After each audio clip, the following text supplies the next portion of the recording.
just not the same as Elmer's.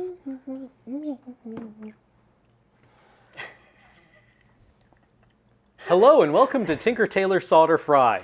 I'm Cameron and this is Alex. Hello. And we are here this week in lieu of Ian, who something happened to. A thing occurred unto him. Yes, I believe his cells are currently under hijack in some small way by a microorganism that may or may not be alive. It's a hostile takeover. Quite. So instead of what Ian had planned tonight, we are playing with our dolls. Yeah, my doll's bigger.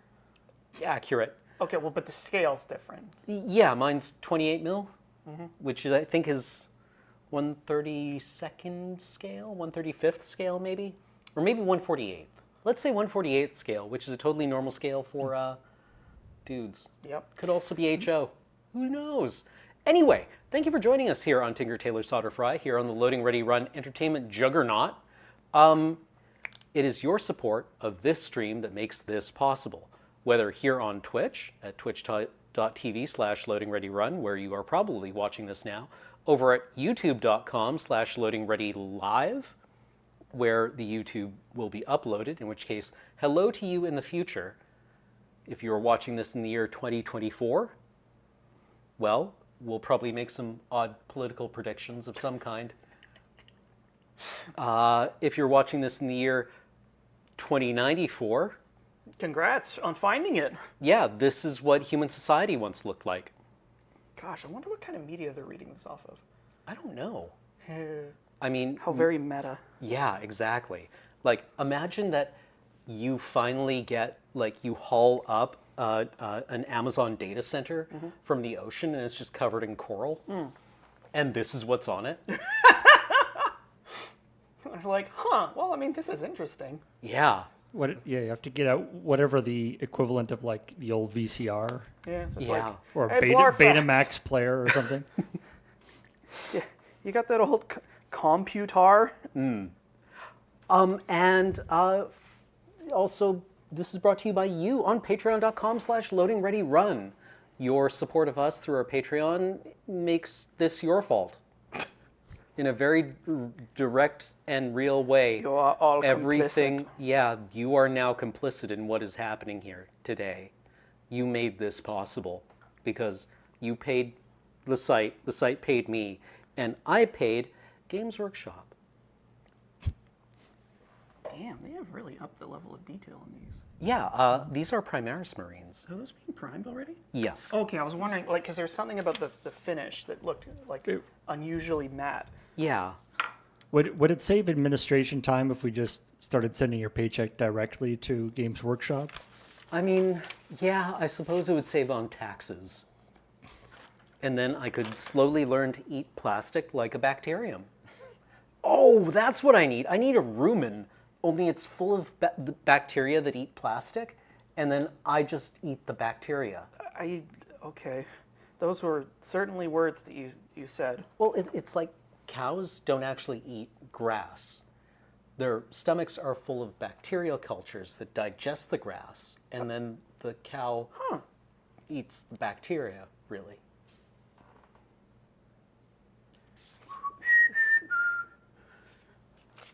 I didn't know that. I just thought grass was really hard to break down. Which Oh, is it like is. why they have four stomachs. Yeah, it is. It's why they outsource that kind of work to single-celled organisms.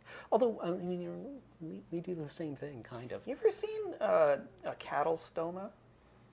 Oh, is that one where there's just like a plastic plug in the side of the install cow? like a filler cap where they can see what's going on. It should be like, there's your problem. Yeah, exactly. And there's It's just, weird. do you Ranching have to is- do you have to wait for the cow to belch first before you can remove the plug, or will it just like high pressure? I saw somebody actually like open the plug and then like light the methane gas on fire. Wait, So there's just like a little jet fire en- coming out the no. side. little What jet you need engine to do coming out the side of the That's cow. is to weird. get the cow to eat 20 kilograms of sour diesel, and then you light the cow and remove the plug, and you have made the world's largest and most organic bong. I guess. And at which point, you better hope you have Obamacare. Obamacare. Yeah, I hope he do. Okay. Anyway, Alex, what are you working on tonight? So, I believe I am in the latter stages of my Lunagans, Cool. but I also brought another model, which I realized, here's a model I prepared earlier. This is my gun head, but you'll notice there's some stuff missing because an accident occurred to it. Ah, And yes. parts of it broke. It should be a very easy fix, so I'm going to do Okay. that. And also clean it up because it's covered in dust. Hmm. And if that still doesn't fill enough time, I have another model kit that is pretty simple, but I think you'll enjoy it.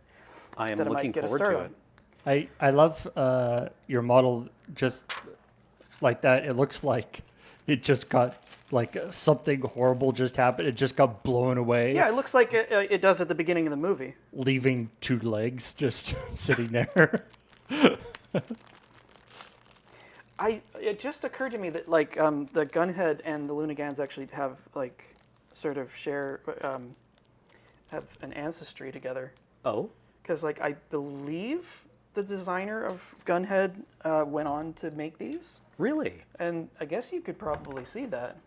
Gunhead's an amazing movie, by the way. Like, it's not like narratively very good, but it rules. Awesome. It is absolutely like peak late 80s, early 90s Japanese live action sci-fi. Okay. Its claim to fame is that they built this at 1-to-1 scale. Bitchin'. So is it supposed to be sort of twisted like that? No. Part of it is actually, this is an easy fix. I can put the other part on here. Oh, I see. There we go. So that, it's also a transformer. So it's like a mech with a big tank on its butt. Kind of. Yeah, it has a driving mode and a, It's like a hermit crab. it really is. I'm trying to remember exactly how it transforms, but the like wheels go out front and like this thing flips around. I don't really want to. It's all functional. I'll mess with it later, but yeah, it's very cool, and a very cool design. I was like super blown away that I found one of these at all, and then I put it together because I love that movie. One of my favorite, like, I guess, what would you call them? Mook vehicles? Yeah. Non-hero vehicles from a Japanese or from an anime series are the helicopter gunships from Standalone Complex. Ooh. The ones that look like wasps. Because Oh, they've got yeah. that huge, like, thorax for the minigun ammo. Now, Cam, are these Space Marines that you're painting for a kill team? They are. These are for my Phobos kill team in a roundabout way. So a Phobos kill team is composed of 6 Space Marines, and I think you have something like 10 kinds of operatives to choose from. So they're an extremely flexible kill team, because in kill team, you don't really build an army list to take to the table. You build a roster of up to 20 guys. And then for each game, you select from that roster up Still to your gotta kill play team that. size. So you can have quite a bit of flexibility depending on what your kill team is. And Phobos kill teams are kind of like, that's how they're supposed to work. You're supposed to have every kind of operative, and sometimes multiples of the more basic guys for some opponents. And you can like really fake people out with it. Are you? I mean, I know we discuss our, loadouts and stuff beforehand because, we're all interested in it. Damn it. But for sort of competitive kill team, are you supposed to know the opponent's loadout so that you can tailor your kill team to it? I forget at which point you choose what your kill team is going to be, but it is after the board is set up. And you both kind of present your kill team to one another. the Space Marine Phobos kill team is unique in that it has a ploy that it can use before the game starts to swap out more models. Ooh. So you Oh, can I actually see. see what your opponent has deployed, and then So basically, you always get to deploy last, I guess, in some ways. yeah, you get to You get to react to your opponent. yes, so you can kind of like hyper tailor your team to what your opponent is doing. They got Tyranids, bring the bug spray. Yeah. Well, and even beyond that, it's like, well, they brought this specific kind of Tyranid. So we're going to bring the guy who's a best counter to that. Neat. Yeah. They interested me because, like, whatever, I'm not really that into Space Marines. And then they came out with this team, and it was in a box with another kill team that I really wanted, which was the Blooded, who I've played a couple of times. And Games Workshop kind of like, they put out balancing updates for the Kill Team game. And one of them, they said, we want to address the perceived imbalance of the Phobos Kill Team because they apparently had a very poor win record. And Games Workshop cited a few tournaments that they won and that people had a very hard time even pulling like single games off of them. And they said, we feel that this is, I forget how they phrased it exactly, but they said, like, I've never seen a game company do this before in a balancing document. They said, they don't need updates, you need to know how to play them. This is a skill issue. Ooh, get you. Yeah. And So people were just playing them wrong? apparently, because if you play them correctly, it's like hard to get hits in on them.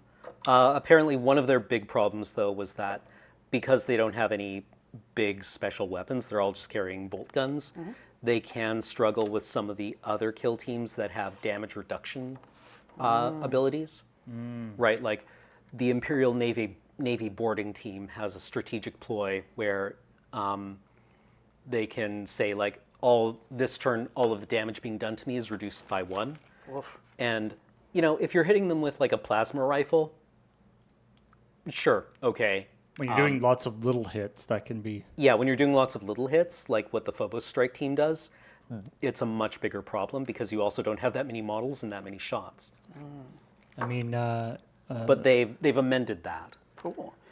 Paul, Ben loves playing the Nurgle guys with the, like, disgustingly resilient. Oh, yeah. Those are brutal for do you that. have the overhead cam? Yeah.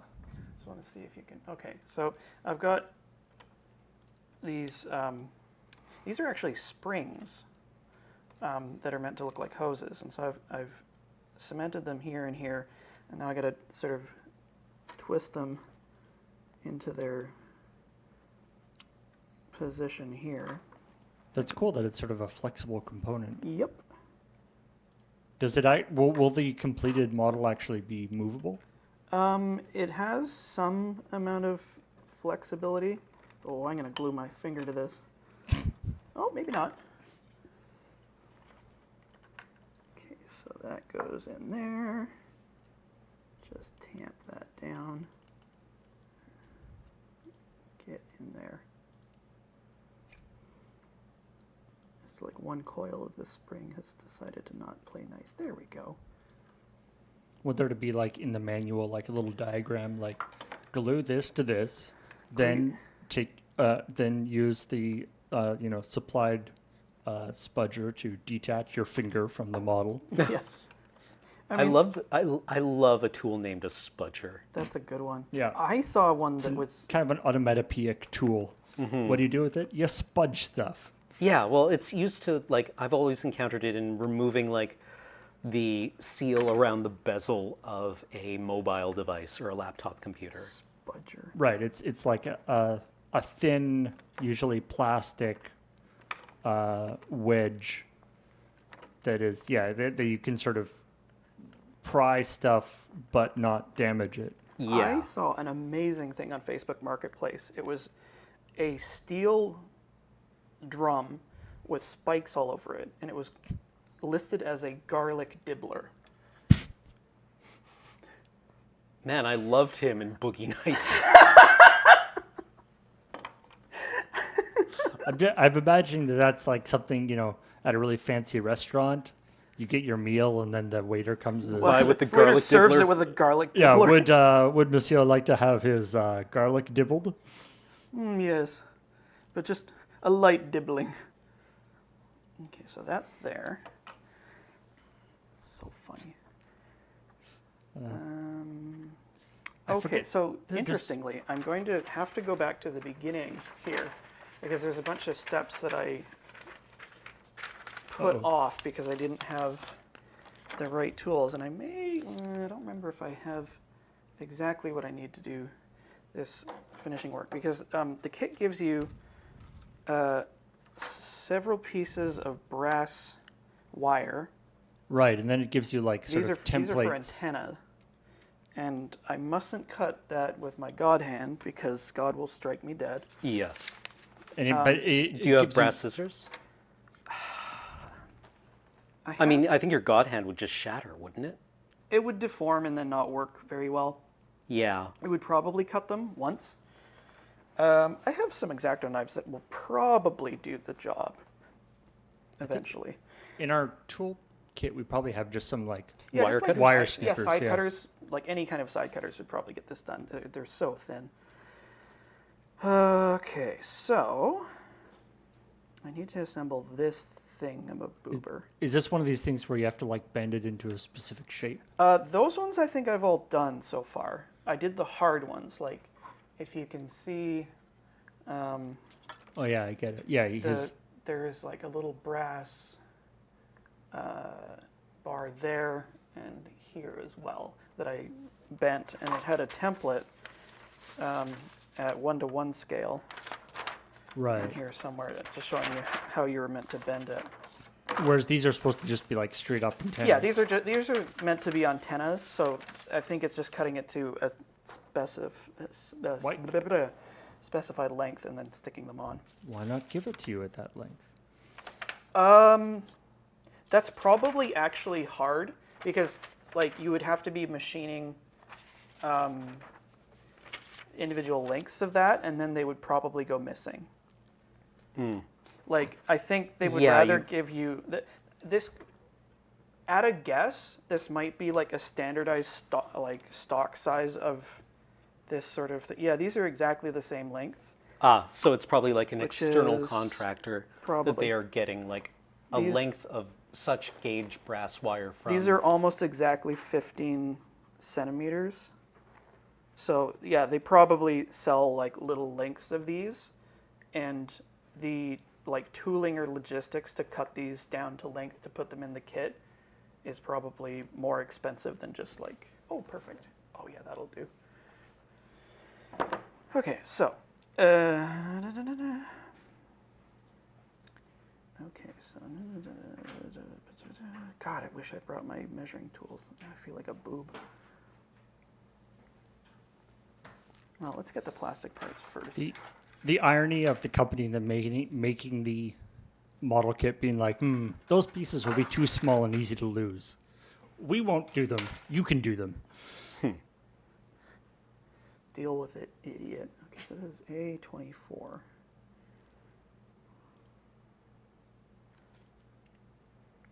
Oh, I bet you. Ah, there. I see. These are pieces that I got earlier. So that's a subassembly. So that's 23 and 24 there, I think. So that looks like that.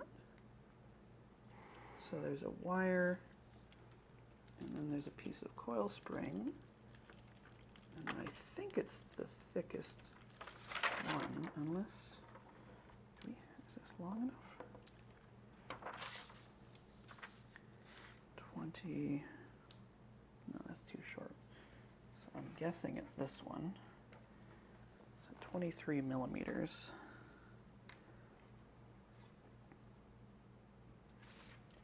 Can't believe I don't have a ruler. I do. Oh, may I? Nah. Wow, cold. I think we have some rulers in our kit as well. Should be in here. Why is there a blasting cap in here? Is here? Wait. Is your kit booby trapped? Why does this say face towards technical difficulties?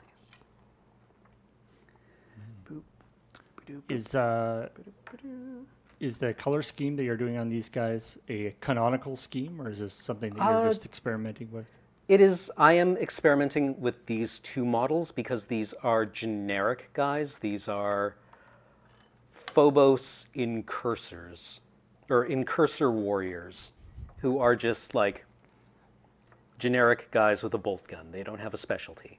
The kill team will usually involve or include a comms guy, a medic, a demolitions guy, a heavy weapons guy, and then whatever you don't take of those, you can take generic warriors. And these are the generic, one kind of generic warrior that the squad can take.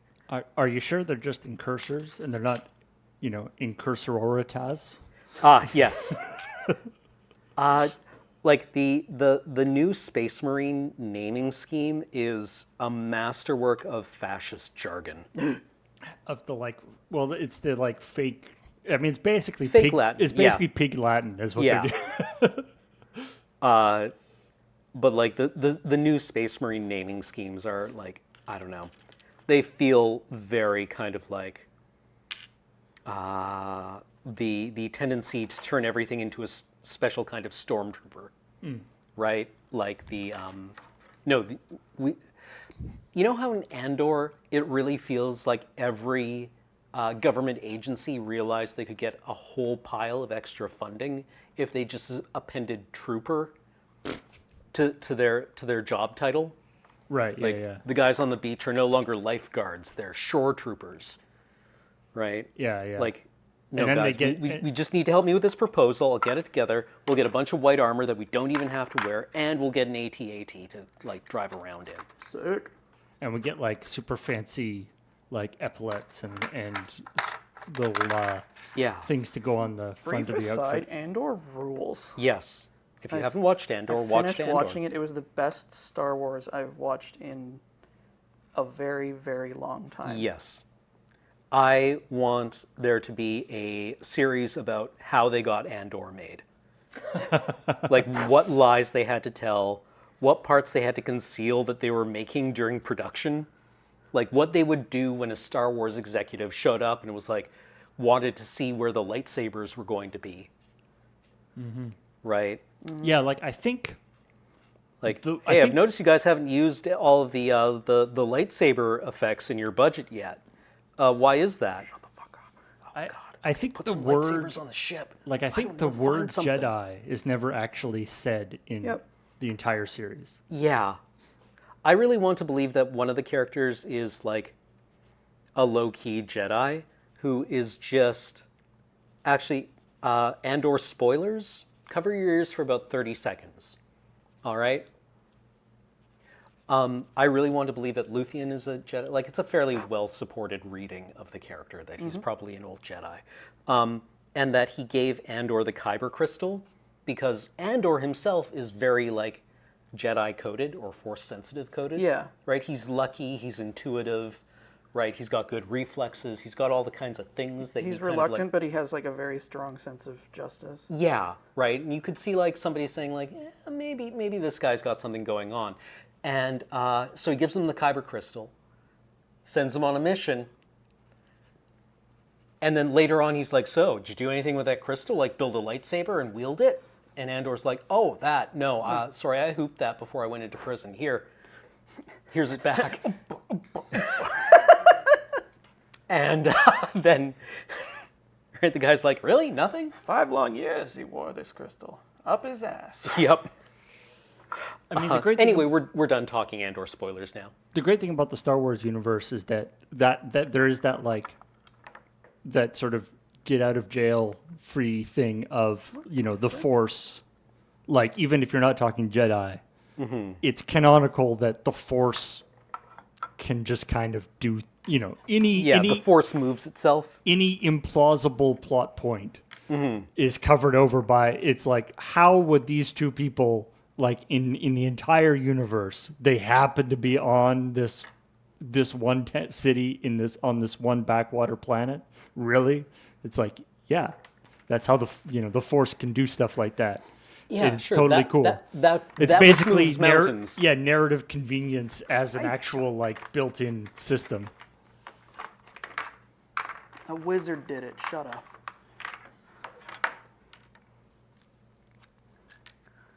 I always like the idea that the more you see about the Empire, the more you realize that the entire aesthetic of the Empire is built around trying to make it so that Darth Vader doesn't look silly.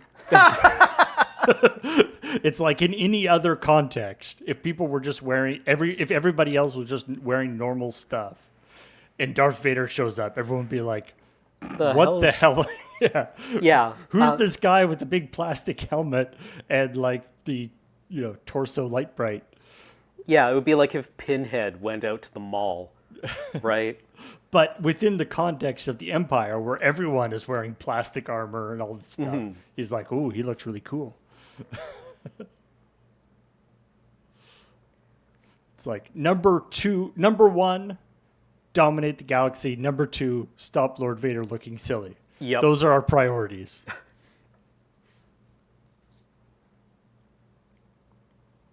I may have made a small mistake in pre-assembling this part. Why?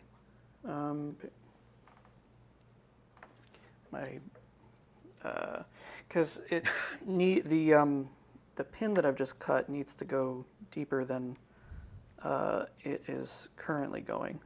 Oh, okay. And I'm just trying to drill that with my pin vise, but of course, the bit that I have chosen to use is bent. Paul, there was actually I'm not sure if the blog is still around, but it was called Star Wars Modern. And it was written by an architect and sculptor who really talked a lot about the visual influence of Star Wars and where a lot of it comes from. And it is based in modernist architecture, specifically brutalism, and the idea that no, whatever else is there before, you can print this down on it and it will kind of go anywhere because it's made out of concrete and it's very square and easy to produce. And it's this vaguely fascist idea that you can just stamp out whatever local thing exists and replace it with something very easy to mass market and mass produce.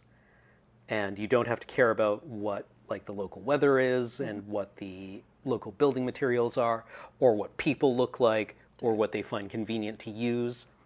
You just tell them that this is the shape they fit in and then fill the rest of the space with cops. Pretty much. So Sid Mead did tons of the designs for that.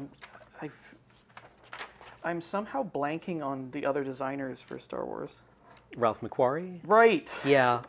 Sid Mead. Yeah. Yeah, McQuarrie, Mead, and I'm trying to think who else. Did Ron Cobb work on Star Wars?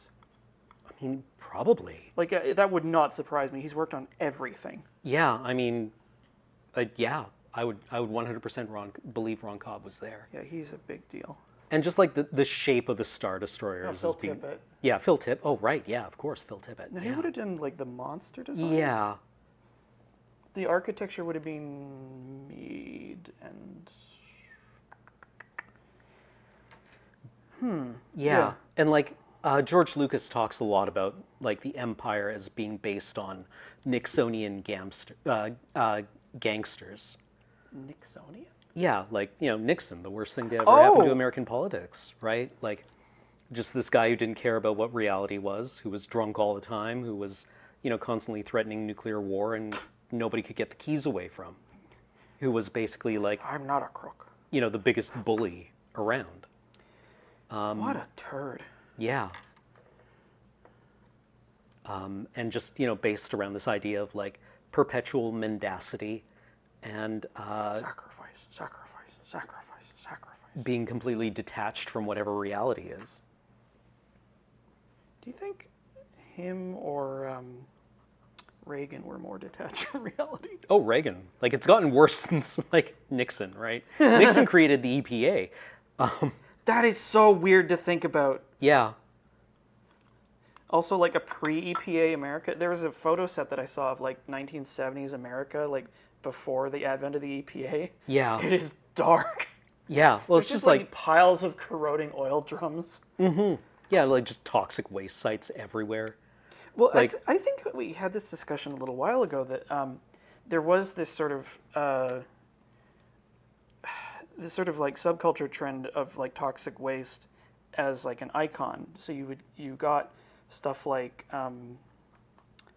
the Toxic Avenger, and like there was candy designed after it, and it was all evoking that like picture of, you know, like a drum with Yeah. green stuff spilling out of it. Yeah, and like a trifoil kind of like on the side, but it's, you know, clearly not very thoughtfully assembled and not very like, not cared for in any way.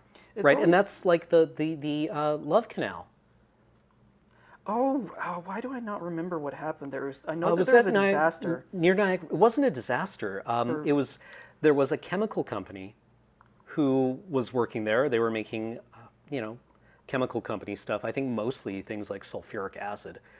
And for the longest time, you know, you just didn't care what happened to any of their garbage. So they just put it in drums and buried it. Oh no. And in the meantime, like this community kind of grew up around it and wound up building like a field over top of this landfill Oh that was god. full of like these toxic waste drums. Oh god. Yeah, it's bad news, Man.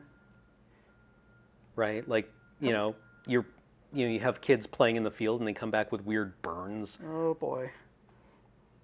Did we ever talk about Rocky Flats? I don't think so. Oh my god. This is like, it's just like a gong show of atomic energy mishandling. Rocky Flats was, I believe it was a bomb factory. And they just really, they fucked the dog. They just seduced the hound there. This was the place where they pulled like pounds and pounds of plutonium out of the ventilation system. Oh God, from like the vaporize, from where it had condensed. Yeah, it had just like gotten stuck in the vents. But that wasn't even the best part. The best part, they had all this. This is a fascinating like source for nuclear waste. Back when the States was cranking out like hydrogen bombs as fast as they could, they were still machining the bomb pits, like cores. They're called pits for some reason. I guess like a peach pit. They were still machining them by hand on like Colchester lathes. Seriously, like inside a glove box. But it was Okay. just like a regular lathe machining plutonium. And a major source of nuclear waste was contaminated cutting oil Yeah, and plutonium tailings. So Cool. they stuck it in drums Uh-huh. and are like, Well, what should we do with this? bury it? No, you know what we should do? We should put it in a field, uncovered with no fence, for 10 years. We're going to keep track of how many of these there are? No. Maybe they knew how many of them they were, but they were just out exposed to the elements for, I believe it was a decade. Oh, And the documentary that I watched that was talking about this place, they said there was a guy they were interviewing, and he said that, you know, like, we found this rabbit and we scanned it, and it was screaming hot. poor guy. Yeah, it was like, oh dear. But the fun didn't end there, because they had how did they get this? They had a bunch of liquid waste, I think. I'm not sure what the source of it was, but somebody came up with a brilliant idea. It was just like, well, how are we going to handle this stuff? It's like, well, what if we vitrify it by like adding concrete? Okay. I was like, oh, that works. Then we Yeah. can, solidify it, and then we can sequester it wherever. Yeah, as a disordered solid, vitrified waste. That's It's easier less vulnerable to radioactive decay, right? Because there's no crystal matrix for the radiation to like screw with. You're overthinking this. Oh, So they came up with it, and it's like, do you think we should standardize the concrete recipe? No, you can probably just eyeball that shit. So concrete's concrete, dumbass. they created this material called pondcrete, which I believe a lot of it did not have adequate concrete, Like cement? cement mix. And so it turned into a kind of a putty. Oh, And so they just were like, oh, that sucks. Let's put it in cardboard boxes and just sort of stash that somewhere and not worry about it. That'll be fine. That's just A-okay. Well, this is fine. This is a good, responsible way of handling this material.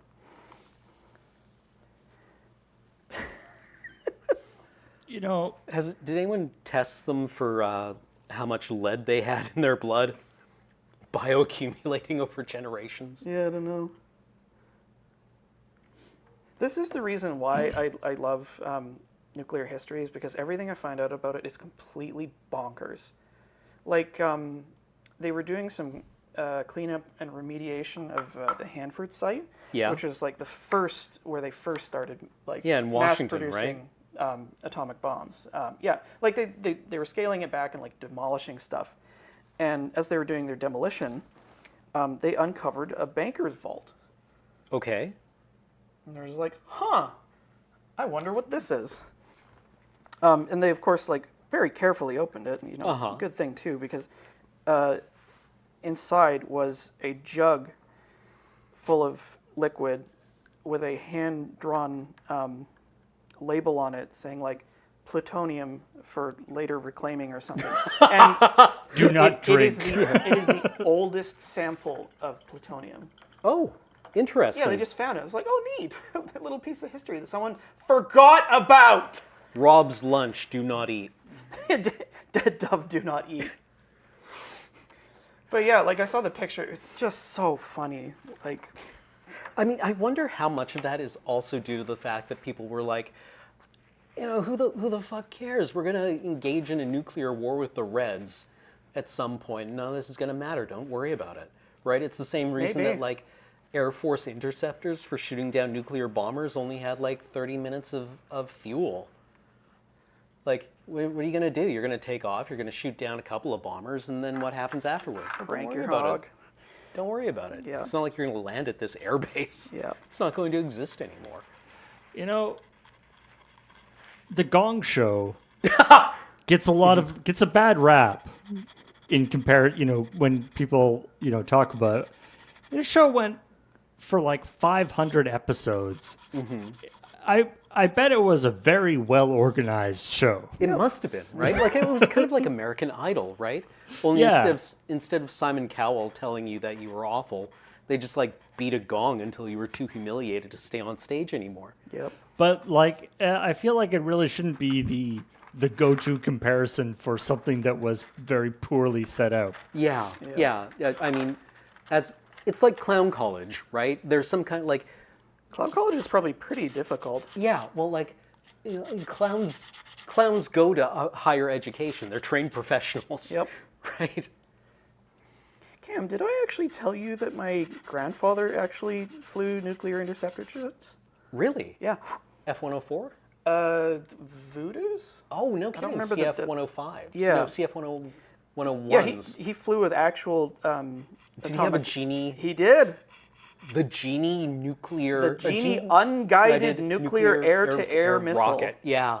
I got kind of emotional when I went to Vegas in 2017 to the Atomic Testing Museum because they had a Genie there. Yeah. Like a replica or whatever. And it just made me think of my grandfather. And I was just like, man, I have extraordinarily complex feelings about this. Because like in the era when he was flying, this would have been pre-ballistic missiles where the like if the green light went for destroy the world, the Soviets would fly over in bombers Yeah. with like atomic gravity bombs. Yeah.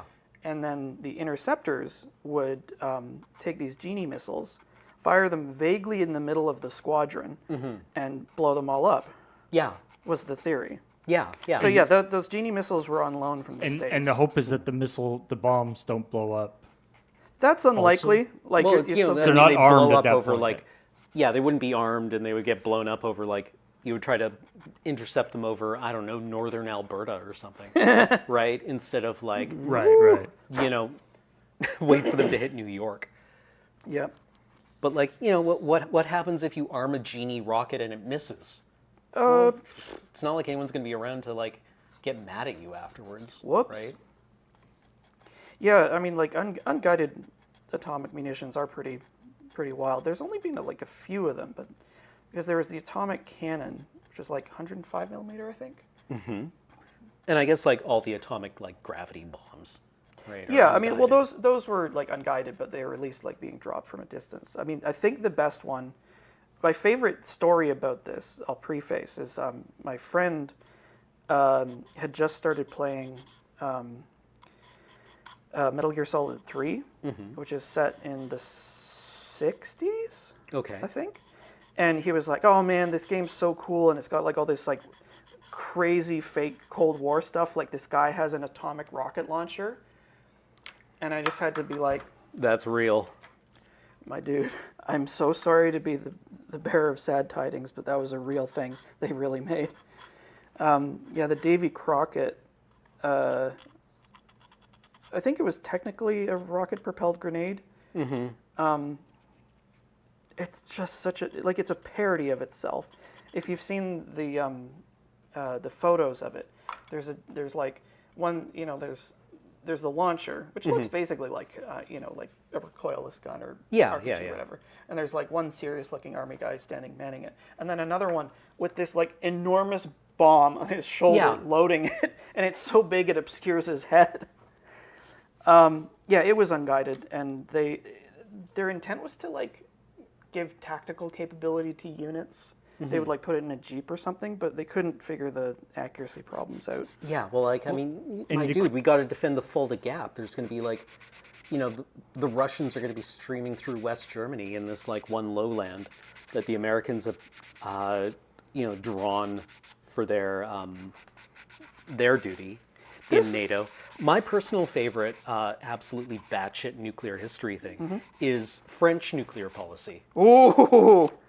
With their not acknowledgement, their ownership, I guess, their honest kind of ownership of like, you know how the United States and Russia both nominally have non-first use policies?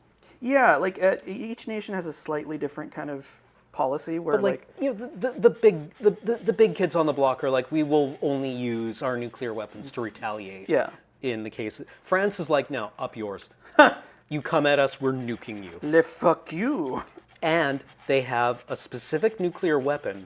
I forget what it's called, but it is their first use nuclear warning shot. They fire this thing when they are like, it is their equivalent of like a guard bee around a hive bonking you on the forehead. And it's like, I don't know, some like single digit kiloton nuclear warhead.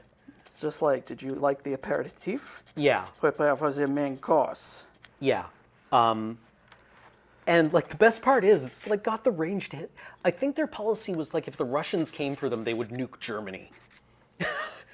Just like grabbing your ally and being like holding a gun to his head and being like, I'll fucking do it. And the Russians just being like, oh, this chill. is weird. This is weird. This is very weird. Right? Like smash cut to like Khrushchev with his face splattered with blood being like, what just happened? God, talking of nuclear stuff that people thought was fiction, was it the cobalt bomb in Doctor Strangelove? Mm-hmm. Yeah, the Doomsday device. Like if you've never seen that, you should definitely watch Doctor Strangelove. It's excellent. But one of the key plot points is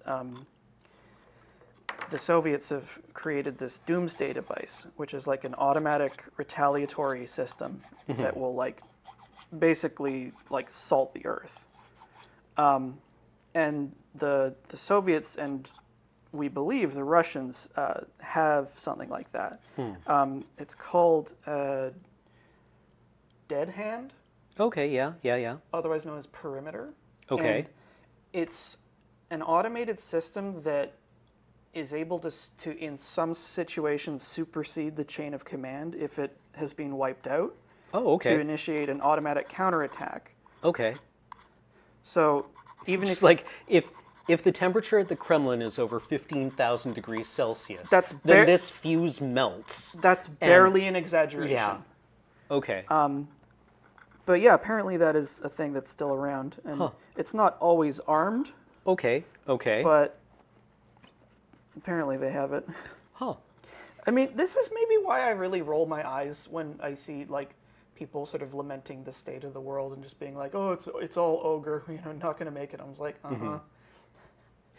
Read a fucking history book. Yeah. It is a miracle we made it out of the 80s. I really want to believe that there are time travelers somewhere who just like get home from a day of work and just like have to like crack open a beer. They're just like, okay, you won't believe what we threaded the needle on this time. Have you seen that episode of Rick and Morty where they go to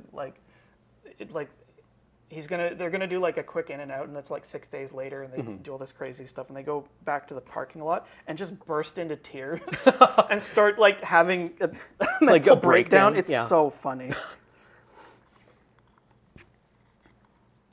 Parts of that show are quite good. I mean, everything I've heard about Rick and Morty is that the show itself is actually very good, and the fan base is intolerable. Yep. I mean, I quite like the show. I don't think you can blame the show for blame a show for its fan base. No, not really. I mean, it's certainly another one of those victims of he just like me for real. Yeah. It's like you're not supposed to identify with Rick. He's a bad person. Rick and Morty, like almost in every episode, there's like at least one totally interesting bonkers idea. Like that's sort of, It's super high concept. and just like, oh, this alien like just randomly comes up, like just walks up to people and just explodes. Because it's an alien and it is not ever explained why. Right. Sometimes it does that. I kind of really enjoy that. Yeah, it's very, very funny. I mean, they definitely take that this sort of like premise and run it to its logical extreme. A7. I've also heard that it features a rare example of an Elliott Smith song being used 100% correctly. This song Between the Bars, which is a song about wandering around after being thrown out of a bar for being too drunk, looking for another bar to go to. That's good. And it's just this like hideously sad song. Yeah, I mean, there is also some genuine character building.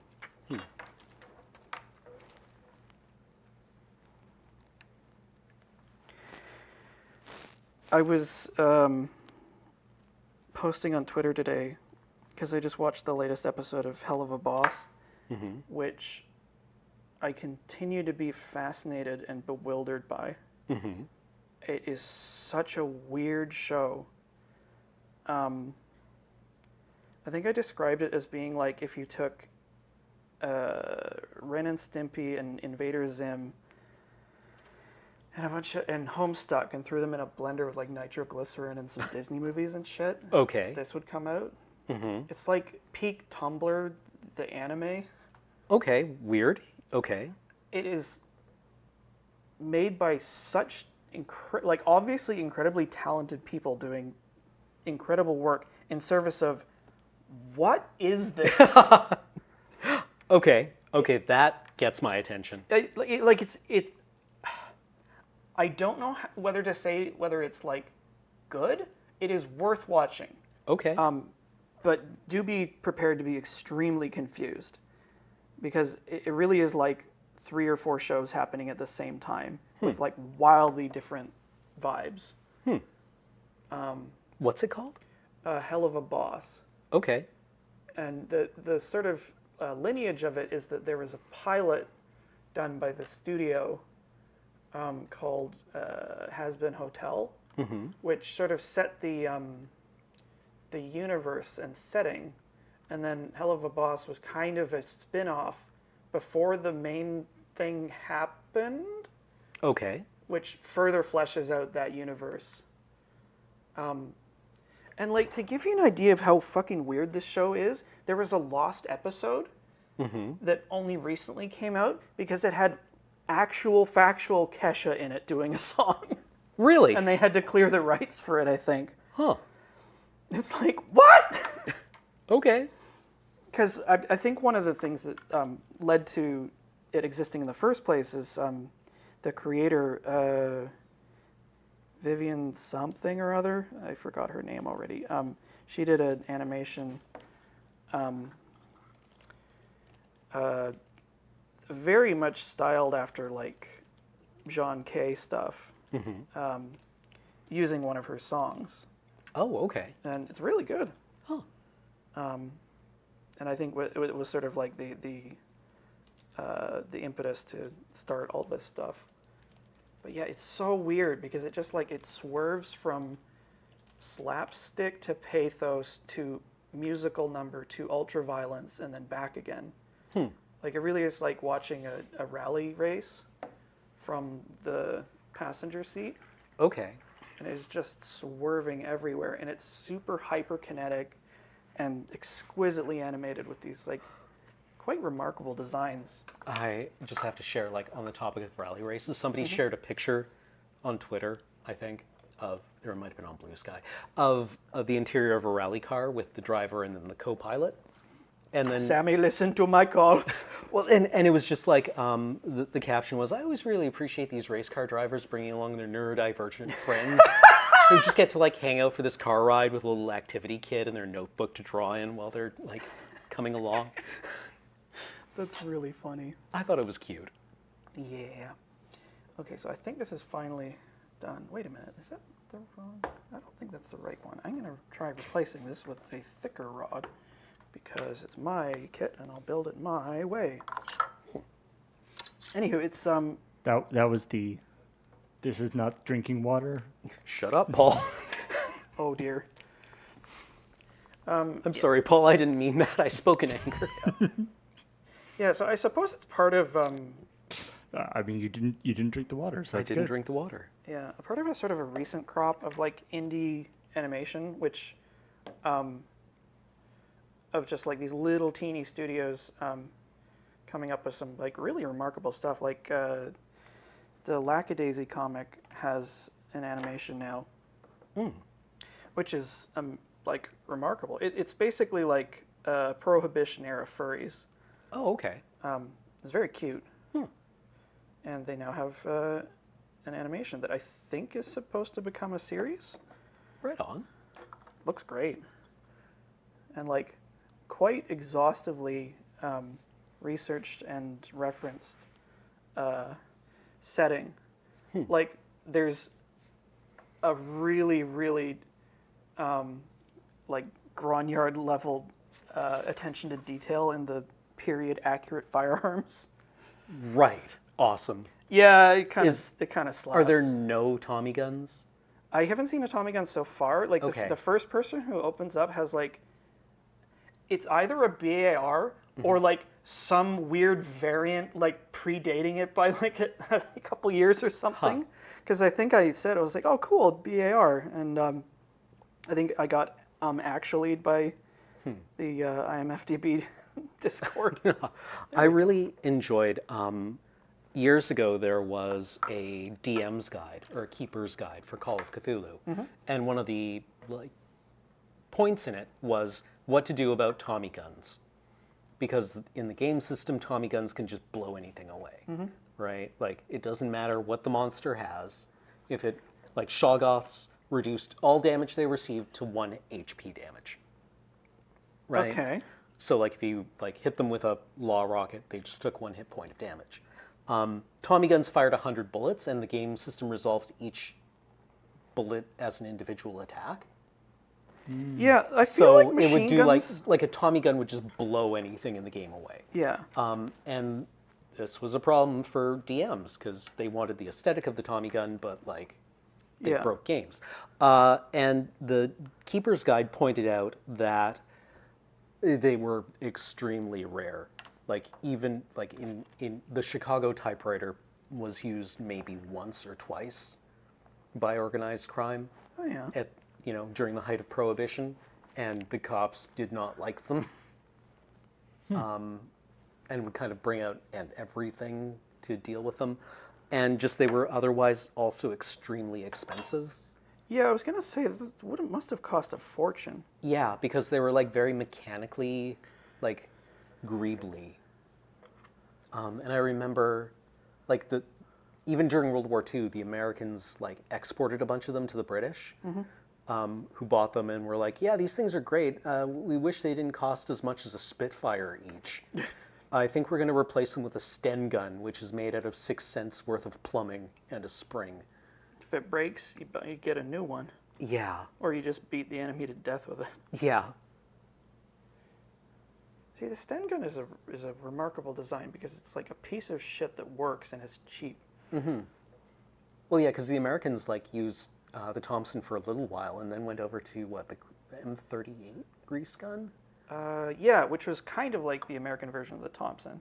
It was just Or- like, time to get a pipe gun. Yep. Every military is converging on the pipe gun as a solution. The mechanical thing is, I played in a campaign with Dale actually. Oh yeah. A Pathfinder campaign, which I was playing a gunslinger, which was a thing that Pathfinder had, which was sort of like early. You sort of have an early firearm. That, like if you roll like a 1, I think it's like a 1 or a 2, it just blows up in your face. right. And it was a lot of fun, but there's a fair amount of consternation about it's like from just using it. It wasn't really broken as a tool, as a thing.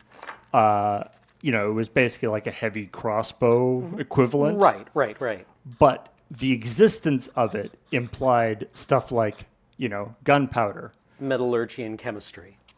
Which then, and it's like if regular people can, put a pound of gunpowder inside a box, and it makes wizards shooting fireballs less Yeah, less important. less exciting. Yeah. Well, that was the entire kind of Also, it would have been cheaper to fire gold coins at people than to like it was sort of balanced by being incredibly expensive.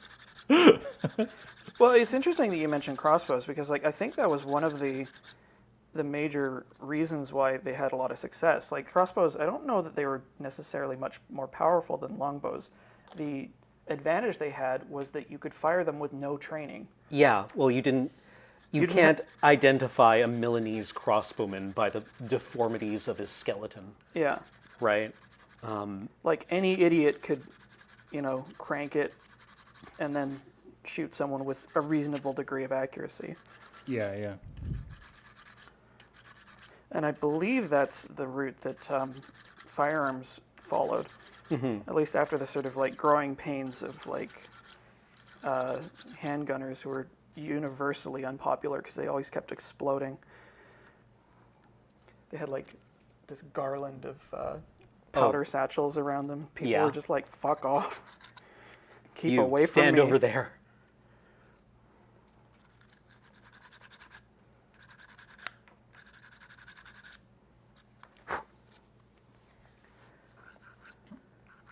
I know I'm grateful that any idiot can crank it with moderate accuracy. Yeah. Now any idiot can take on 30 to 50 feral hogs with ease. With a firearm, you mean, right? Sure.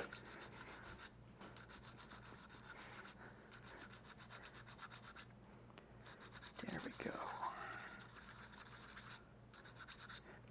There was a couple of Twitter accounts I follow that post a whole bunch of like Japanese arquebus aesthetic stuff. Because firearms were introduced to Japan in the 13 or 1400s. I probably have that wrong, but it was the Portuguese. Yeah, they had that one island Well, that they were allowed to do business forced- on. Well, I don't think, no, that was the Dutch. Okay. I think it was a Portuguese ship that was forced into port during a storm. Oh, okay. And they went to, the place was called, I think it was Tanegashima. And in the morning, when the weather had cleared, they were like, thanks so much for like hosting us. Do you want to see our fire sticks? And the Lord of the Air is like, hell yeah. And there's like, bang, bang. It's like, and he was like, cool, hey, could we like buy a couple of those off of you? And they're like, sure. And then like went on their merry way. And he was just like, take these to the best blacksmith in the land Right. and start cranking them out immediately. Yeah, we're going to war, boys. Yeah, they were adopted pretty readily and early as soon as they were available. But it's interesting, their designs are, they're very Japanese. I mean, obviously, but like Japanese technology's always had its own sort of aesthetic for Yeah. it. And like I made a reproduction teppo myself, and they're really wild. Like they have parallels to how a katana is put together. Like they have all these innumerable pieces with their individual special names, and they all like fit together in a particular like means and style. And it's very cool. Neat. Aesthetic. Should we take a quick commercial break here? Sure. I think that sounds like a good idea. All right, we're going to take a break from building models and talking about various apocalyptic scenarios. Yeah, that's us. Yep. Be back in a couple minutes.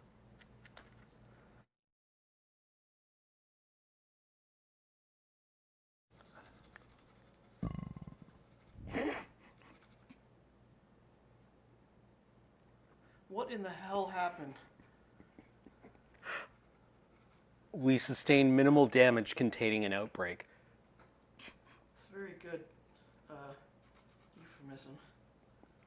Oh, God. My throat hurts.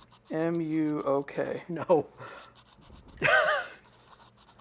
It's just like... What? Oh, are you muted? Am I? No, it's okay. Okay. Oh, okay.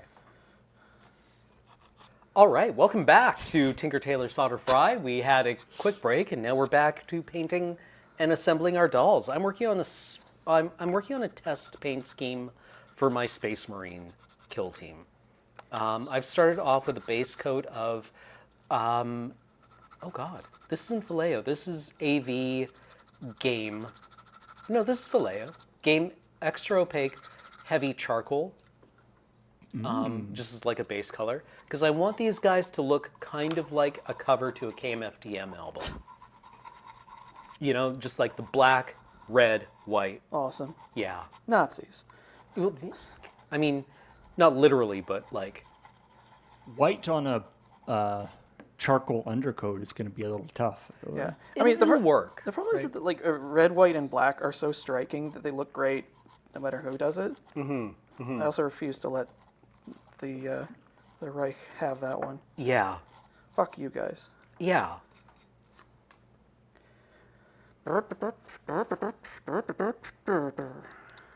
And I'm toiling away at my Lunagans here. You seem to be doing a lot of the sanding portion of the. Yeah, thing. there's a large seam here. I'm cleaning up a lot of the joins in the body here using putty. Yeah. Like, A lot of those kind of kits, the fit on them is not great. It'll never be perfect, because like sometimes the mold is off register, sometimes you glue it off register because you're a boob, Yeah, yeah.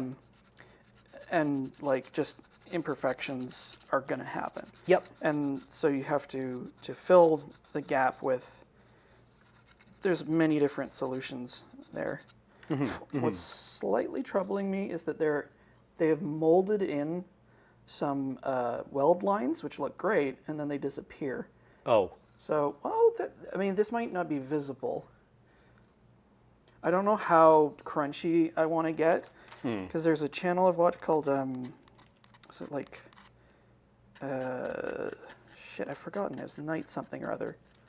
It's like this European guy who puts an absurd amount of polish on his models, including he will model in torch cut marks on armor panels. Cool. It's awesome. It's like it's the sweatiest imaginable modeling thing, and it rules. Yeah, yeah. The kind of thing that you're doing for your own like deep satisfaction. Yeah. It's Torch. Wow. yeah, torch cut, because when you cut a piece of steel with an oxyacetylene torch, which is what they would have had at the time, it leaves. It's not quite serrated, but it has these like vertical striations to it that are very distinctive. And so like a slab of armor on the front of something, the sides. Oh, is that what that is? Yeah. Oh, okay. You always wondered that? Yeah, Yeah. yeah. A lot of times there was no reason to clean that up, so they would just Yeah. like plonk, and then I think they would have welding machines to like fuse it together, or they would probably rivet a lot of it. Would this guy also probably does like the weld, Yeah, he yeah, he also does weld beads. like weld beads and stuff. Actually, Jesus. it's kind of interesting about tanks in particular and riveting or welding. For the British, it was a matter of what industry was available to take on a project. Yep. Because the Navy and the Air Force got priority.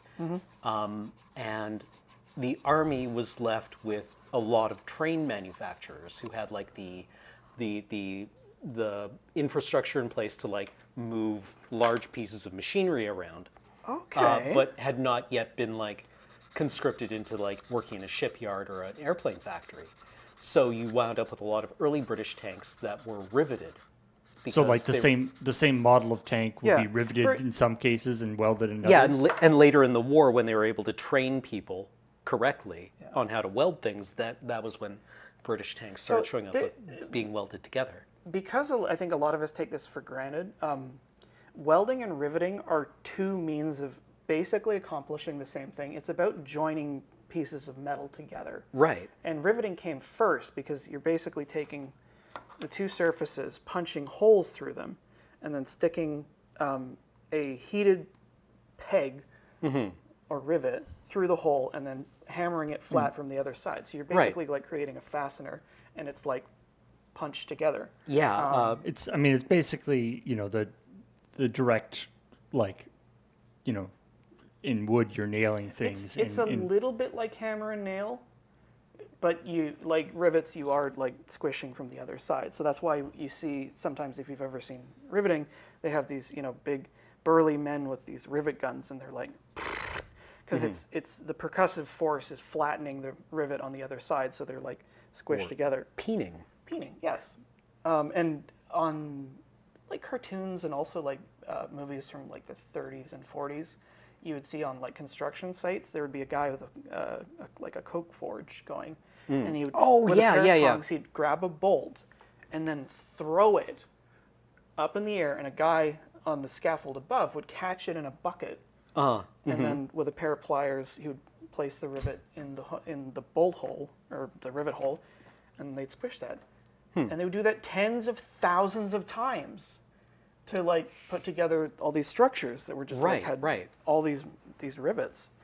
And then would come fusion welding. Well, there's also gas welding would have been around at the time. There's probably reasons why one was not used over the other. I know the Soviets didn't give a shit whether their people were trained or not, so that's why you find tanks or that Soviet look the tanks, way they do. yeah, that aren't welded together particularly well. Even Yeah. though the Soviets invented, I think it's called submerged arc welding. Oh yeah, that one's really cool. So Like they invented a new welding technique, but didn't really necessarily bother training like the illiterate peasants they were conscripting into the factories Yeah. to work it. And they just kind of like, I don't know, figure it out. yeah, I feel like rivets probably still work at larger scales. Like I'm guessing out my ass here, but like I think one of the limitations of welding is penetration. Like the way most welding processes work is like it's a controlled electrical fire kind of, Okay. where it heats the zone that you're trying to weld to the point at which steel becomes liquid, and then you're adding a filler material either from the tool itself or from a filler rod, and then it's like fusing back together into one homogeneous whole. Okay. And I think there's only so far into the material you can get with that arc. Okay. That okay, makes that makes sense, sense. yeah. Yeah. So that's why you can like weld, panels and shit together. But like if you're doing like a bridge, Right. I don't know how you weld that. Yeah, I mean, bridges are usually riveted. Like you see, I mean, you can see, on like the Blue Bridge or whatever here in Victoria, there's just like thousands and thousands Yeah. of big rivets through the I-beams. The other fascinating thing about welding, which I've learned because this is one of the things that I do for my hobby. When you're welding something, you need to protect the weld from oxygen, because otherwise it will oxidize and your joint will be weak. Right. Okay. Yeah. Because like you can't weld things like aluminum, right? Because as soon as they're exposed, they form aluminum oxides. That I assume just like you can't. and There's no metal there to. Well, aluminum oxide forms, I think, almost instantly. Yeah, like instantaneously. So but you can't weld that surface. Right. So you can weld aluminum, but Oh, okay. the way welding works is that like it's creating there's a bunch of different processes, but like the electric welding ones, broadly speaking, like you have a machine that creates a high electrical current, and you clamp a ground wire to your work, and then the tool is the other end that completes the circuit. So when you touch Okay. it to the workpiece, it completes the circuit right at the point where they join. Right. Okay. And you get an arc that causes all that heat in a controlled way. Okay. Yeah, that makes sense. That's And then, clever. Yeah, and then exactly what happens there, there's a bunch of different approaches to that. So there's like, the really simple one is stick welding, where it's a rod of consumable filler material that is wrapped in a coating of flux, Okay. and the flux burns and like melts in the arc, and it forms a shell around the weld as Okay. you weld. And like as you're doing this, like your rod is like, you're using it up. Okay. It's almost like welding with like a sparkler, Okay. sort of. Yeah, So yeah. you do that, and then when you're done, you take a hammer and chisel this like candy shell off of it. It's very dirty and ugly, but it's cheap, and it has a couple of advantages. Like you can do weird stuff. Like I think you can stick weld cast iron, Oh, interesting. which is harder to do than you would think, because apparently like cast iron doesn't like going through temperature variations too much. It just cracks. Okay. Right. Oh, yeah. Yeah, cast iron, very dimensionally stable, but brittle. So then there's MIG welding, where the tool you're using is a sort of a nozzle, and when you press the trigger, it activates the circuit, and then feeds a wire of, like a continuous wire of material into the weld that will just like continuously fill it. And at the same time, it's spraying an inert gas over the weld. Oh, so no oxygen. Yeah, it's just making like a shroud of gas. So like MIG uses a CO2 and argon mix. Okay. I don't know why it's those two gases, but it just is. And then TIG welding is similar, only there's no feed wire. It's just you get the arc and it's spraying. I think it uses pure argon for that process. Okay. And then you manually feed a filler wire. Or you just fusion weld, which means you just melt the two surfaces together. Huh. I was going to say, like, I wonder why not nitrogen, because it's abundant and cheap. But I wonder if the temperature is high enough that you get reactions. It's possible. Yeah. That's where my knowledge starts to dry up. But I just know that like they use CO2 and argon for MIG, and TIG uses pure argon, I think. Okay. Well, yeah, because argon can't react with But anything. I'd assume anything using pure argon would be at a higher temperature where carbon Probably. dioxide would be reduced.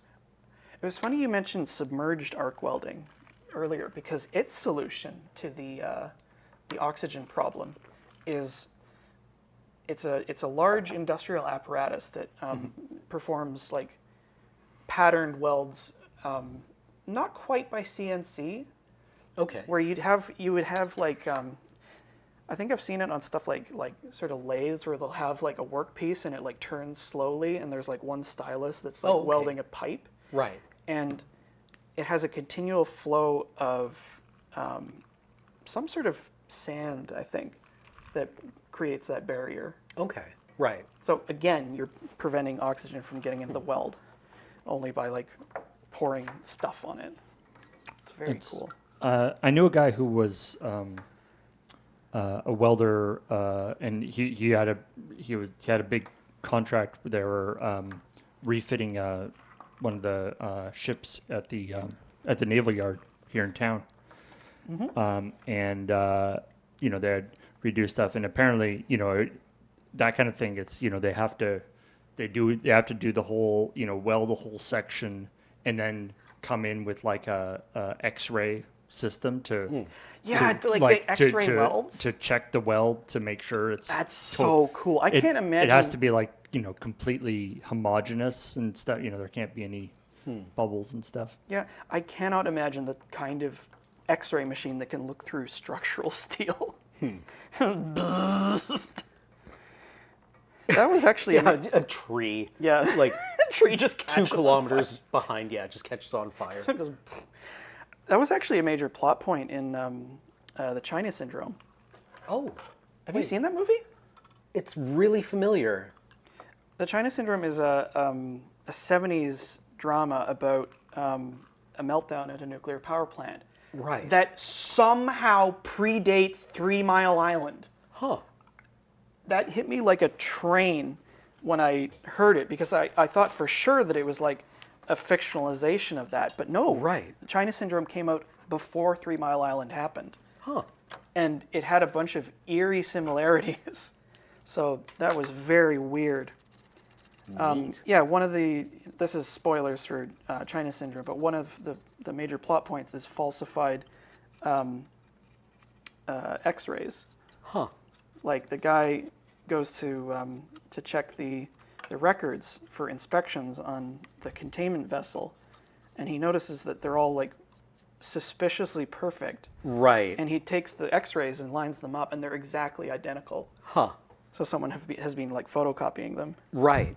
and filing these false supports. It's actually primarily like a sort of political thriller, Okay.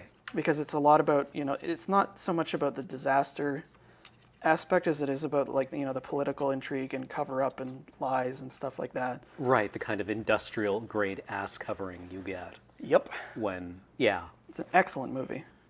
It also is the source of a couple of my favorite memes, including "Scram the son of a bitch." I'm imagining what at the scale of the this actual model that Alex is working on right now. You would be like the janitor with like his like push broom, just cleaning off all the dust on this thing. So what part of this model? right, yeah. There's something that's broken on it, eh?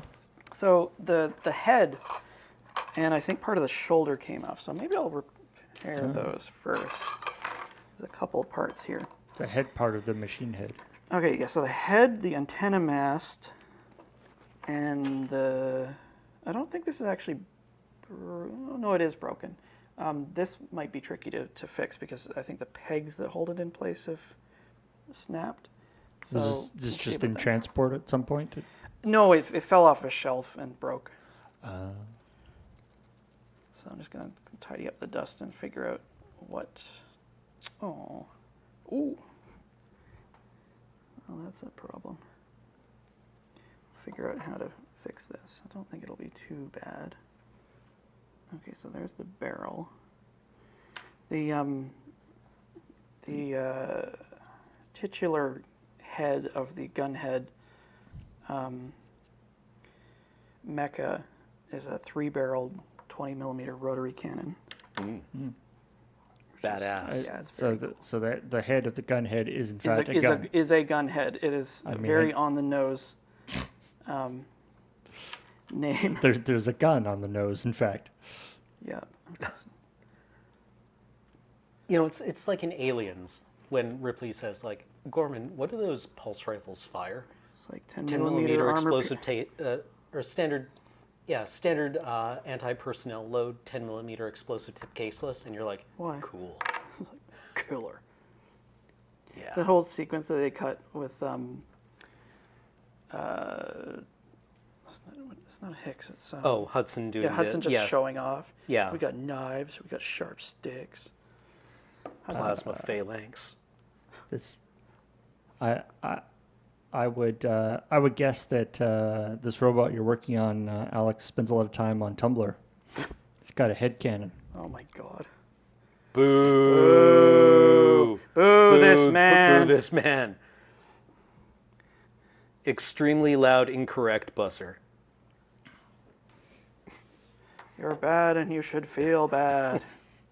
I don't. Okay. I don't remember what, I think it might have been Steven Universe where there was like a part where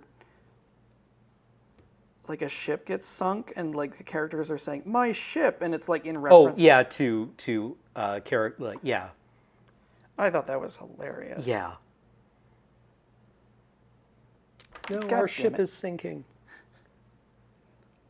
I think I've come to terms with like Steven Universe being one of those series that is like just really not for me. Yeah, And, reasonable. Yeah, and I'm like I'm nonetheless very mean, glad that it exists, but I think It's really for like 14-year-olds, right? Like, yeah, yeah, people much gayer than me as well. true. Yeah, I mean it's enjoyable, but I always try to keep in mind like this is the primary audience for this is like tweens.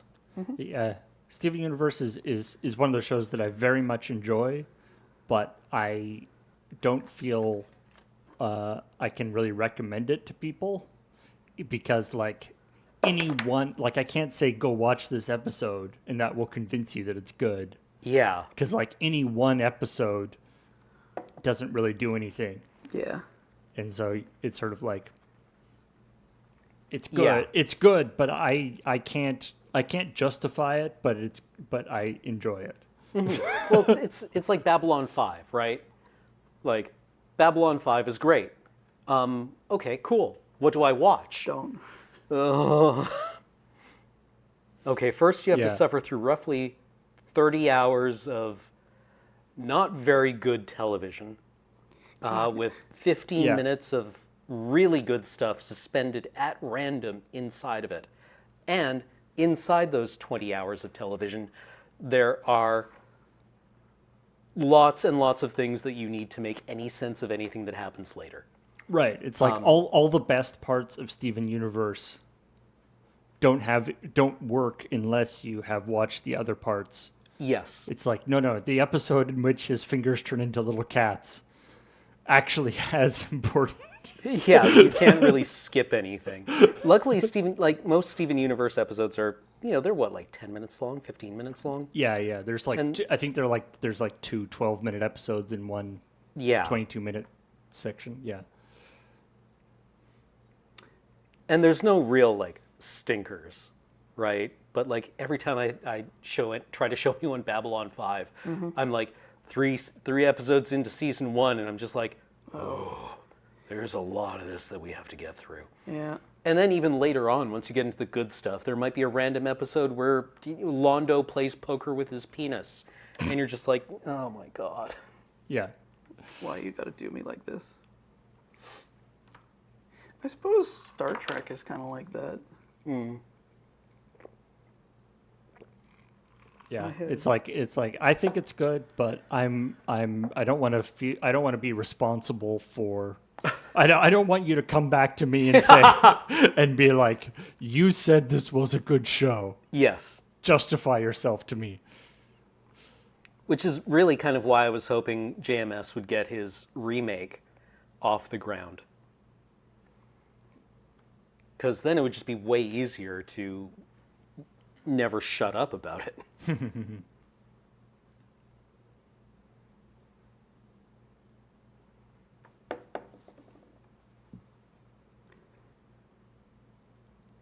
So who else has been thoroughly enjoying Lower Decks? I haven't watched the new season yet. It I is so good. Cool. I mean, the whole show is just the most sincere love letter to like the entire pantheon of Star Trek. Yeah. And it is so gloriously funny. Like the fact that the arc villains are the what are they called? The Packlids? The Packlids is just at once such a deep cut and also so perfect for the It's the really series. funny. Yeah. Red Alarm. Red Alarm. Red Red Alarm. Alarm. And like I really want to believe that that's not a recording. There's just a guy on a Packlid ship whose job it is to say that. To say Red Alarm. Like, they call up, what the hell's that tar monster guy? Oh, yeah, the one who kills Tasha Yar? Yeah, they just call him up on like a cosmic radio or something to troll him. It's just, oh my God. I mean, references are just chef kiss. it's quite interesting to see, because of the sort of streaming world that we're in now, where lots of different things get made. We basically have the full gamut of Star Trek shows, like going on almost concurrently, of like people who appear to hate hate Star Trek. Yes, yeah. And yet are still making a Star Trek show, to people who clearly have great affection to it. Yes, Making yeah. and it really shows. It really shows like, oh yeah, this is a really wonderful thing. Yeah, yeah. But it doesn't work. Yeah, you should not make a show if you I think that don't like this subject material.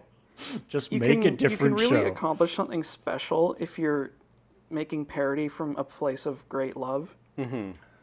Because you're well positioned to be intimately familiar with the shortcomings of a thing. Mm-hmm.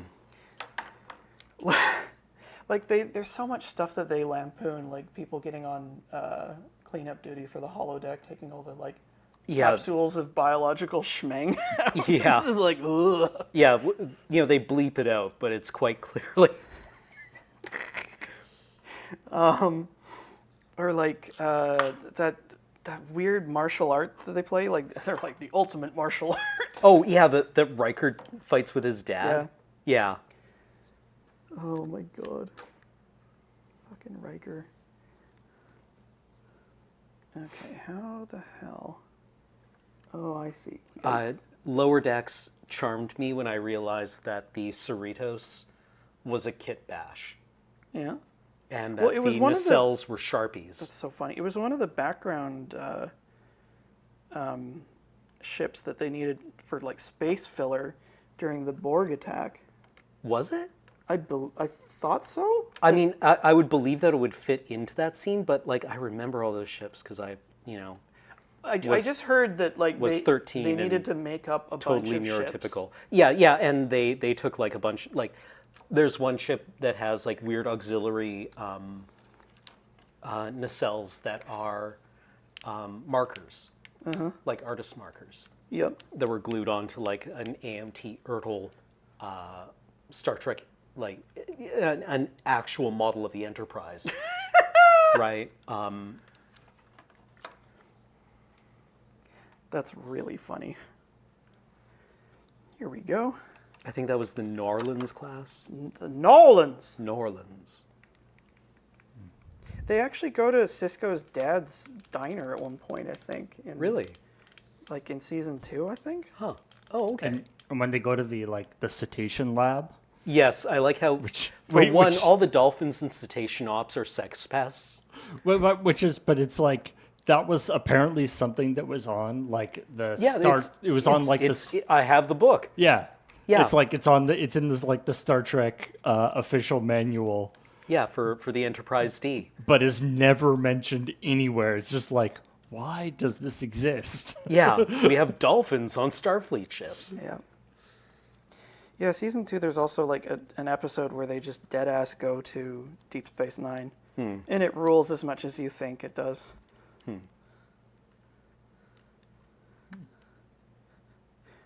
Partly because like they get there at first and he's just like, what is it that one of the characters says? It's just like ugly, tacky, fascist bullshit. Or a fascist eyesore or something. Mm-hmm. It's like, yeah, that's what it always was from the beginning. Yeah, it's a Cardassian space station. Haha, I'm Gul Dukat. The memes I've seen of like putting him on talk shows and stuff, being like, I did nothing wrong. Right. It's really funny. I'm imagining, Alex, what you're doing with this model. It's like the in like the original or the Judy Garland like Wizard of Oz when they go to the Oz. No, well, this like the like scrub here, scrub there. They're like he's like getting all the stuff done and getting all spick and span. It's very funny. Oh, Repaired and fixed So- up. Cameron, you might notice. Okay, so I gotta fix that part as well. On this side, I don't know if you can see this, Paul. Is that in focus? On this side, there's fuel tanks strapped to the side, which is a plot point. And on the other side, there's a cask of whiskey, which is also a plot point. Ha. That they replaced one of their fuel tanks with the They run out. They run out of fuel, and they're just sitting around being like, "What the hell do we do?" And they said that they foreshadowed this at the beginning because one of the characters is just like, there's this great whiskey that used to be here, and I'm going to find it, and it'll be great. It used to make the robots dance, and they're just sort of like at loose ends, like, well, what are we going to do now? And the Gunhead AI is like, my engine can metabolize any ethanol derivative. And Brooklyn, the main character, is like, really? Is that so? So yeah, they gas up with whiskey and go for their last stand. I remember to change topics slightly. I remember reading somewhere that the Soviets at one point did an experiment with putting raw crude oil into the engine of a T-62 Oh my god. or a T-55 I just bet to it see what would worked. happen. It did. Apparently there were 6-foot jets of flame coming out of the exhaust and just Killer. like black smoke. But yeah, it worked, at least for a little while. I mean, it reminds me of that firefighting vehicle, Big Wind. Oh, the one that's, what is it, a MiG-21 engine? Yeah, it's like a T-34 hull Yeah, with a MiG engine on top of it, and it just blows fires out. yeah, like a candle. It's like, oh, I was gonna say they made a thing that shoots 6-foot flames out in order to fight fires. well, it uses the jet thrust. To just blow out the fire. Yeah, to sort of like make a big gust of wind. Actually, this segues perfectly into something I was thinking about the other day. The Wages of Fear popped back into my head. yeah. And I really want to watch those as a double feature of The Wages of Fear and Sorcerer, which is the remake. They're both excellent movies.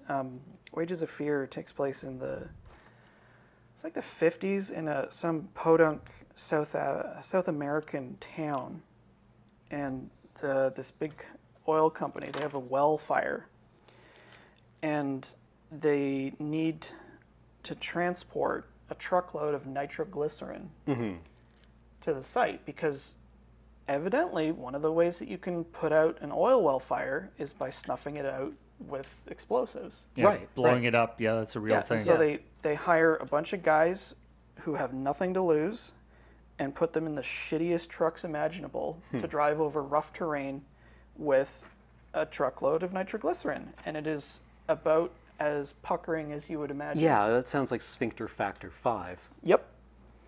And then the remake in the 70s with a soundtrack by Tangerine Dream is basically the same thing. There's only like slight differences. Like in that movie, they're transporting expired dynamite. There's a great scene where they go into this moldering shack and there's cases of dynamite and they like pop the top off. And the guy's like, when were these cases last turned? And the guy's like, Turned? and he like takes a stick out and he smells it and like breaks it in half and it's just like powder. He's like, this is worthless. And then he takes his hand and places it down the side because there's a wax paper liner on the crate. And he puts his hand down and then very slowly pulls it back out and his fingertips are wet. And he like cradles it to the door, steps outside and goes, and it goes like a machine gun. It's like, bang, bang, bang, bang. He's just like, forget it. This is insane. So that's the nitroglycerin Yeah, is all leaked out of the Yeah, what TNT. what dynamite, I think it was dynamite, because TNT is different. TNT is tinnitrotoluene, but dynamite, the reason it was important is because it was a material that tamed nitroglycerin. Because like nitroglycerin existed, and it was fantastically powerful, but worthless because it was so unstable. Like you drop it and it blows up. And the innovation that Alfred Nobel came up with was stabilizing it by soaking it into a binder of diatomaceous earth, which is I think where the name dynamite comes from. Oh, okay. So it's like a wax wrapper filled with diatomaceous earth, soaked with nitroglycerin. Diatomaceous. Interesting. Why? I wonder why diatomaceous earth. It's Porous? it's porous. It's inert. It's very fine. Cool. So that made it stable enough to handle and thus useful enough to use. The problem with dynamite is that you have to rotate cases of it regularly because otherwise the nitroglycerin seeps out of suspension in the sticks and pools at the bottom of the crate. And then you have a very big problem. You have to burn it at that point, don't you? Maybe? I think I would just like pack up and leave. Yeah. That can be a problem for future people.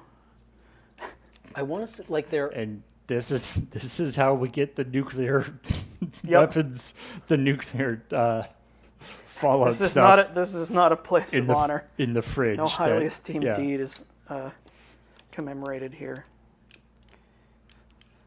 This was repulsive to us. Okay, so the last little problem. This I don't know if I need to.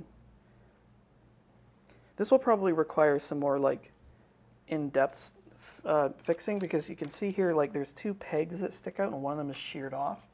Yeah. But the one Need to- peg will still hold it in place. Are you going to like drill out the pegs and pin them Maybe. with brass rod? It works fine like this, and it's only going to be sitting on a shelf, so I'd be prepared to say this is probably fine. You can just hang out like this. This is such a cool robot design. So does that the idea is it's got little wheels on the legs and wheels on the. Yeah, it has. I don't really want to wrestle with it, but it transforms from a sort of like hunkered down vehicle version that's like quite low to the ground, and to this sort of walking version. With That- the it that has doesn't the ex- treads like on its back. Yeah, it doesn't actually walk so much, but it can sort of like stumble, and then the arms come out, and it can like grab stuff. Cool. But yeah, it's very cool. Watch Gunhead if you have the chance. I think there's a new Blu-ray coming out. It's not an anime. It's a live action. No, it's live action. Cool.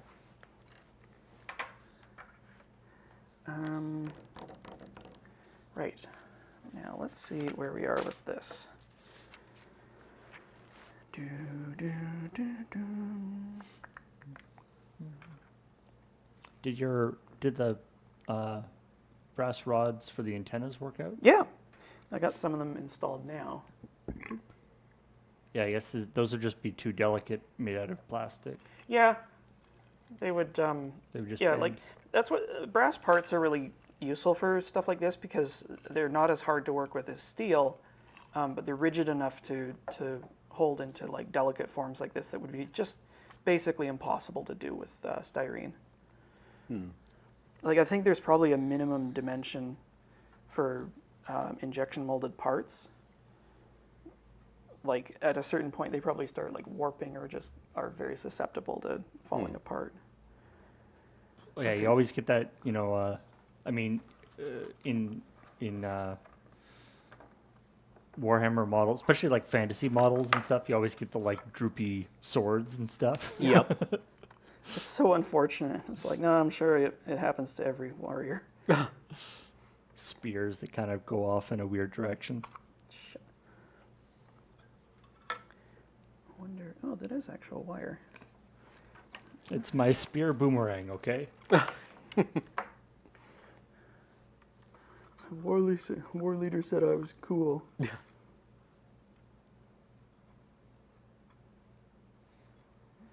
Okay, so I'm going to try adhering this wire in here. Let's get a little drop of that stuff. Put that in there. Put the pick in there, Pete. Turn it round, real neat. What in the hell was that about? What? That little rhyme that he does In where? in Dune. Oh, do you not remember that part? No. Okay, so when the doctors are working on Baron Harkonnen, Oh yeah. at one point, apropos of fucking nothing, the doctor says, "Put the pick in there, Pete, and turn it round real neat." It is Right, because never they're like remarked on. lancing all of his boils. Yeah, it's so gross. But it's like, what was that? What was that? What? His job is, lancing the Baron's boils. Okay, So I guess he's allowed to be eccentric. He's got to make fun where he can find it. Yeah, exactly. So bizarre. This I'm kind of surprised about, that the kit has been modeled to such a degree. There's a little tiny piece of strapping that I'm going to try and thread this cable through. I might have to drill it, but let's see if we can get away with not. Oh, maybe. Come on, one time. You know you want it. Get in there. Get it. You. Oh. Come on now. Okay, maybe just a little bit of that. I have a real soft spot for the Lynch Dune. Well, I feel it's appropriately batshit. Yeah, I mean, like I think if you were normal about that kind of thing, it would be not very good. Yeah. And it gave us like a dearth of extremely potent memes. I feel it. It's appropriately weird. Dune is really weird, That is what right? Like the I've never Lynch read the Dune books, is, but come on. Yeah, treating treating Dune as if it was just like any other, sci-fi universe That just wouldn't work. does it a disservice. It's like it should be kind of bonkers. Spice melange. I mean, it's like the Jodorowsky's Dune which would have been even more bad shit. Which, Yeah. I mean, I firmly believe that it wouldn't have been any good.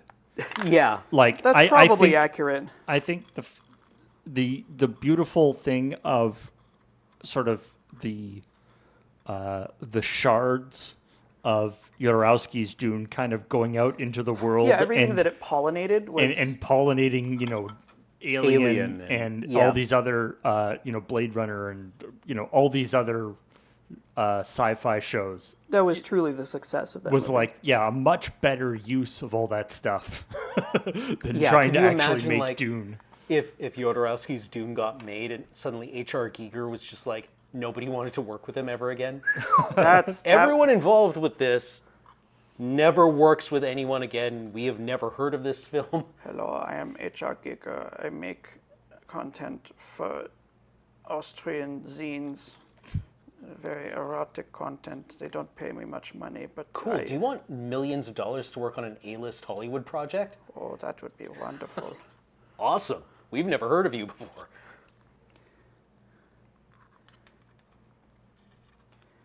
HR Giger, legendary nightmare artist, done in by a stepladder. Really? Yep. He suffered a fall, and I think complications thereof killed him. Is that like how Jim Henson died of the flu?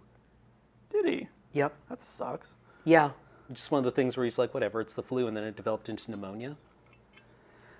What a drag. Yeah. At least I think. My brother went to the like H.R. Giger. There's like the coffee shop and stuff. Oh, the bar? that's- Yeah, Giger Bar? That's like, I guess it's in his hometown or whatever, that has, designed, and he has got a bunch of great pictures of it and stuff. It's, pretty much how you would expect it to look, Yep. which is one of those, like, I kind of wished it was like, they get, it's like, we want you to, we want this to be a tribute to you, and we want you to design this bar. And he designs just like Perfectly normal bar. a really nice, just contemporary style bar. And they're like, where's all the Where are all the dicks and spines? tentacles and stuff? He's like, well, that was an alien. Yeah, that was a phase. That was no. He's just like that. I was told to design a thing for aliens, so I designed it in an. It would be inappropriate for this to have all those designs. That would be ridiculous. This is supposed to be a nice bar for people. Like, he's really thoughtful about how to design it. Conscientious. I feel that would alienate people.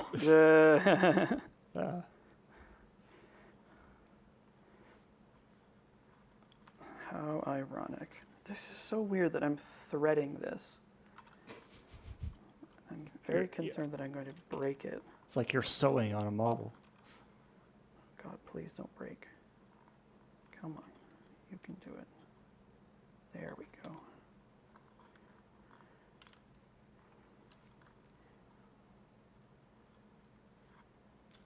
This looks awesome. Look at that.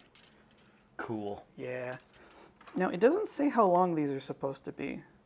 It says vinyl cord. Oh my god, I'm such a moron. So I just glued these in place, and in the instructions, it says to just like loop it through. Fuck. It's fine. It's sturdier this way. No, it's way less sturdy. Oh. So- it's supposed to go like through and Oh. over. Oh. It's like, don't. Oh, no. It looks exactly the same from the outside, but it's just Okay. like kind of funny. So are these Hoses. hoses supposed to attach to other parts of the? I believe so. Let me find out where that is.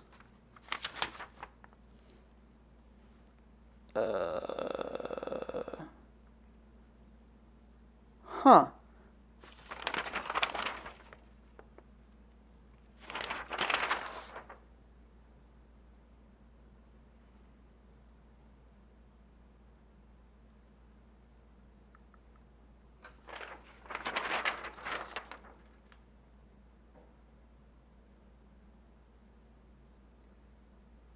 Oh.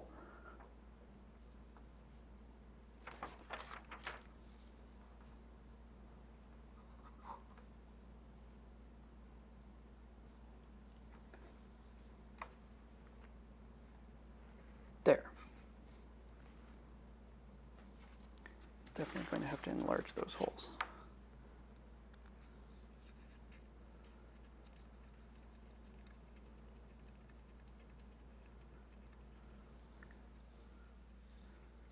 Probably substantially shorten the hoses.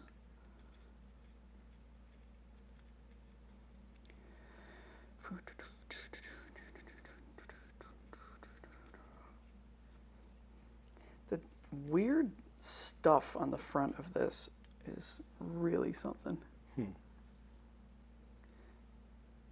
Like this was, did I hear correctly that this kit was made out of other kits, kind of? I'd be prepared to believe it. Okay, you know what? I really need to go back to the Lynch Dune movie and just point out that casting, what's his name, is Pieter de Vries, celebrated Hollywood weirdo.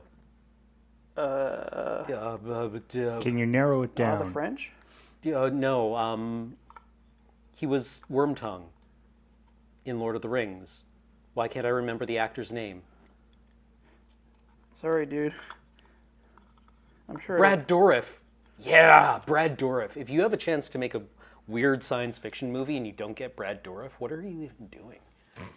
Right? He. I don't know.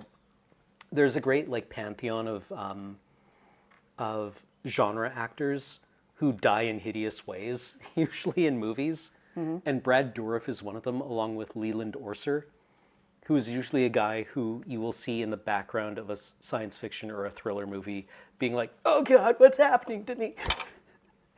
Right?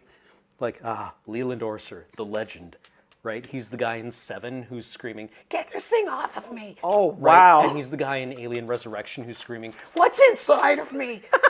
Right? And you're like, He's the guy this guy's got an oeuvre. He's the guy that shows what the bad thing does to people. Yeah. He's just very good at shaking and freaking out and looking scared.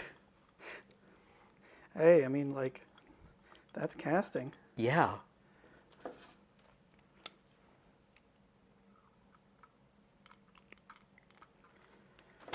I bet it's one of those.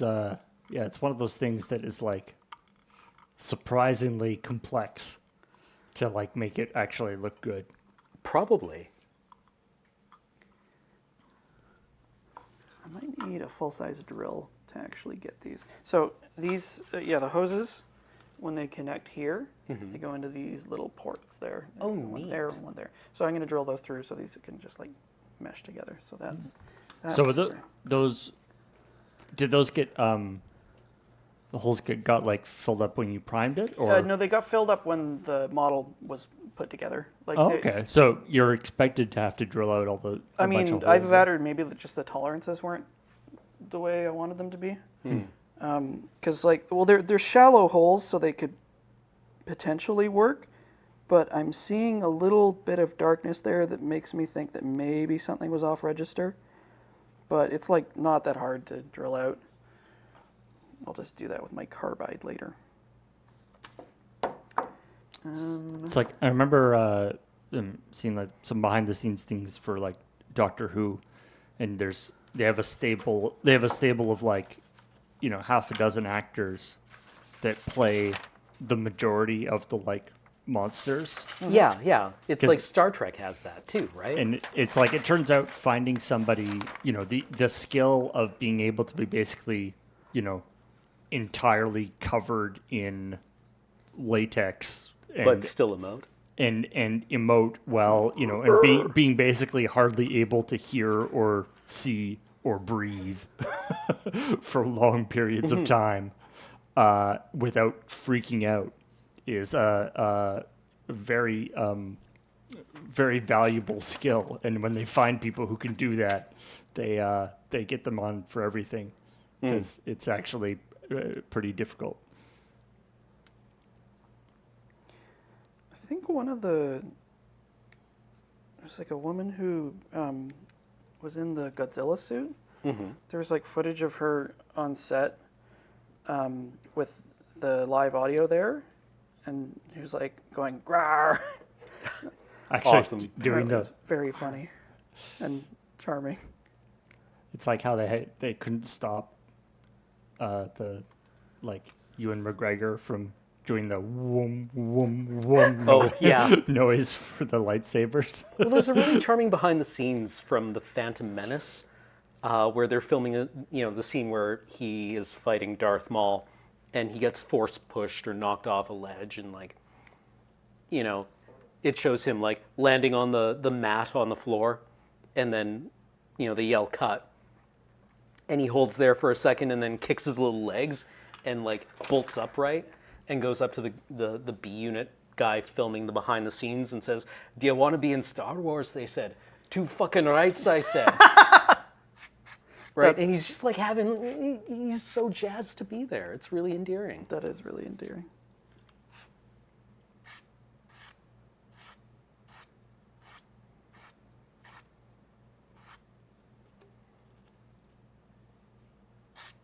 Hey, you fucking dancer. From the worst toilet in Scotland to the Jedi Council. Oh, fuck. I'm off the skag, Jimmy. I'm swinging around one of those wee lightsabers. I should go back and watch Train Spotting. I could put it on. It's been a while since I watched it, too. It is so weird that they made a sequel to that movie. Yeah. And I think it sort of felt like how you would expect. It's just sort of like, why does this exist? Right. What was great is that I remember at the time when the sequel for Trainspotting came out, a number of course, the actors from Trainspotting are going and doing, have lots of other things that they're doing. And there was a couple, at least two of the actors in Trainspotting were on other continuing TV shows. Not together, but like different shows. But there was a thing where like in both of the shows, they had to come up with reasons for them to basically get their heads shaved. Huh. Right, right. In the canon of this other TV show, so that they could go and do Trainspotting. What, they weren't going to CG on hair for them? Was that Henry Cavill in... Because he had to grow a mustache for something, and then there were reshoots for a Superman movie where he couldn't shave off his mustache, so they had to CG it out. I think that was the Snyder Cut stuff. Right. I was thinking about in one of the James Bond movies where Daniel Craig asked if he could wear some gloves for this one scene, and somebody was just like, "Oh yeah, sure." And when they got to the editing room, somebody pointed out, it's like, wait a second, the entire conceit of this sequence is that his pistol has like fingerprint reading. Right, and can't be used. And we can't do reshoots. So they CGI'd his gloved hands to be like big, chubby, like CGI fingers. Oh God. I don't know. My weird favorite Bond continuity thing is in... what was the one after Skyfall? That had the guy from Inglourious Bastards as the villain. Spectre. Yeah, Spectre. Where they strap him to the chair and the villain is like, "I'm going to give you minute brain damage, right? And we're going to drill into your skull. Right. And, this will destroy your memory of whatever." And they do, right? Like it doesn't get stopped at the last minute. Nothing. It does stone nothing. Like they've drilled into his brain and apparently caused, minute and precise brain damage to him. He's supposed to never be it's supposed to destroy his fine motor skills. And he's fine. Like he just gets out of the chair and starts shooting people again. I think there's one scene where his vision's a little blurry. Yeah. And then it's fine. And I really want to believe that is because Bond's brain is just a massive scar tissue at this point in his life. Because the only things that Bond He wasn't using gets, that part anyway. Yeah. Bond gets 3 things: blackout drunk, syphilis, and concussed. Have you watched Archer? You would need to drill 3 feet into his skull in order to hit whatever Christmas light is still left in there. Yep. My favorite thing with that, I think it was Spectre, where the sort of secondary thing of there's another bad guy who's trying to like take over MI6, Right. and he's got M like tied to a chair, and he goes, and he does that like he's doing like the stereotypical like your problem is you were never prepared to do what was necessary. Right. This is talking to M, the leader of MI6, the government wet works project. Yeah. It's like, are you kidding me? Like, that's- we disappear people like it's. Our Yeah. entire thing is extrajudicial murder. Yeah, it's like, oh, he's definitely prepared to do what was necessary. That's literally the entire point of the organization. Yeah. It's like, I'm sorry that License to Kill was too civilized for you. Also, that made me especially annoyed because I forget what the actor's name is, but he was also the one who played. He also played Moriarty on the Sherlock. Hot Priest from Fleabag. Yeah, he's an amazing actor. And at least in the first time he shows up in Sherlock, he's incredibly amazing and like super smart and brilliant and awesome. And then like then there's just this other version of him that's just this idiot. Wah, wah. I watched Enola Holmes recently. It was fun. It's basically the adventures of Sherlock Holmes' sister. Neat. Does she also do enormous amounts of cocaine? No, Okay. but she does do jujitsu and sleuthing. Cool. Not so much cocaine. I mean, Nobody does as much cocaine as. not on camera anyway. No, of course not. Although they do, it's interesting. They do make direct reference to the Matchstick Girls strike. Oh right, Oh. yeah. Yeah, like that's. I think it's in the second movie that's like the main plot thing of like this actual thing that happened. It's weird talking about it because it's like it's technically a spoiler, but it's also just like this really happened. Right. I really want to go and watch all of Kenneth Branagh's Hercule Poirot movies. Ooh. Because I've heard they're totally decent. And There's I just kind of appreciate that Kenneth Branagh is at a point in his career where he gets to go and make a totally B+ Hercule Poirot movie once a year. That There's people just see. There's just the two, I think, isn't there? Yeah, and there's a third one coming out. I think. Oh. I thought there's just Murder on the Orient Express and Death on the Nile. There's Oh, third one just came out. Oh, okay. yeah, Death in Venice, I want to say. Right. I just forget what Poirot's thing is. He's What autistic. Like, what his gimmick is. Well, he Is has he, a couple he's a of them. very polite Belgian gentleman. Yeah, but is it like attention to detail or Yeah. okay? He likes Haunting in Venice, yeah. He likes sweets. Okay.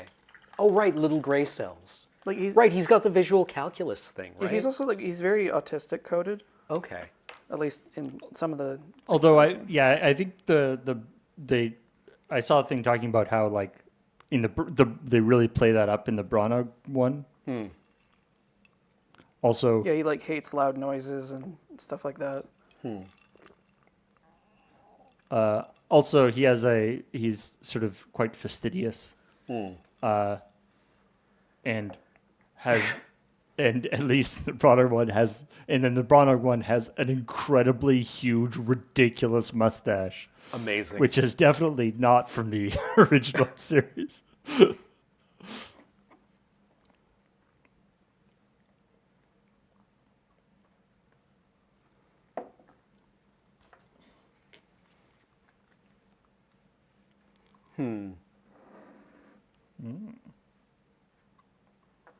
I mean, these look terrible so far.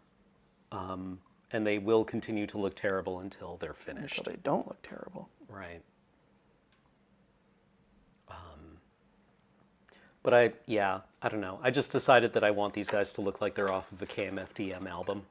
Yeah, that's cool.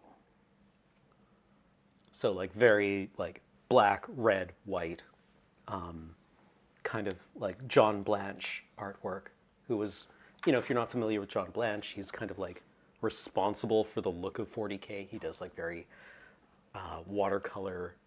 Oh, was he the one who did like this big landscape paintings? I think so. He's done like the cover art for most of the editions of 40K. There's like an ocean of troops and like usually a guy in the front like holding up a chainsaw, just being like, Yeah, and like, a gun that's made out of like 12 guns stapled together. yeah. Does this particular whatever squad or chapter of Marines have their own insignia and stuff? I'm working on that right now. I've decided I know like who they are.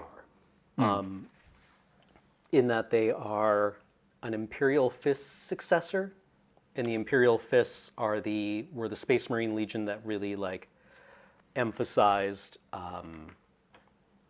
planning and like fortifications and logistics, and were also weirdly they like pain as well. So there's Cenobites? Not really. They like being hurt. They find it spiritually cleansing. Oh, so they're like the I guess that makes them sort of like ultra futuristic flagellants. Yeah, a little bit. Iesu Domine, dona eis requie. Blam. Yeah, I really like the idea of them as like flagellants or flagellants. But also like secret world eaters made using world eaters gene seed, and the world eaters were one of the traitor legions. They were the ones who basically wound up with badly mutilated brains as part of.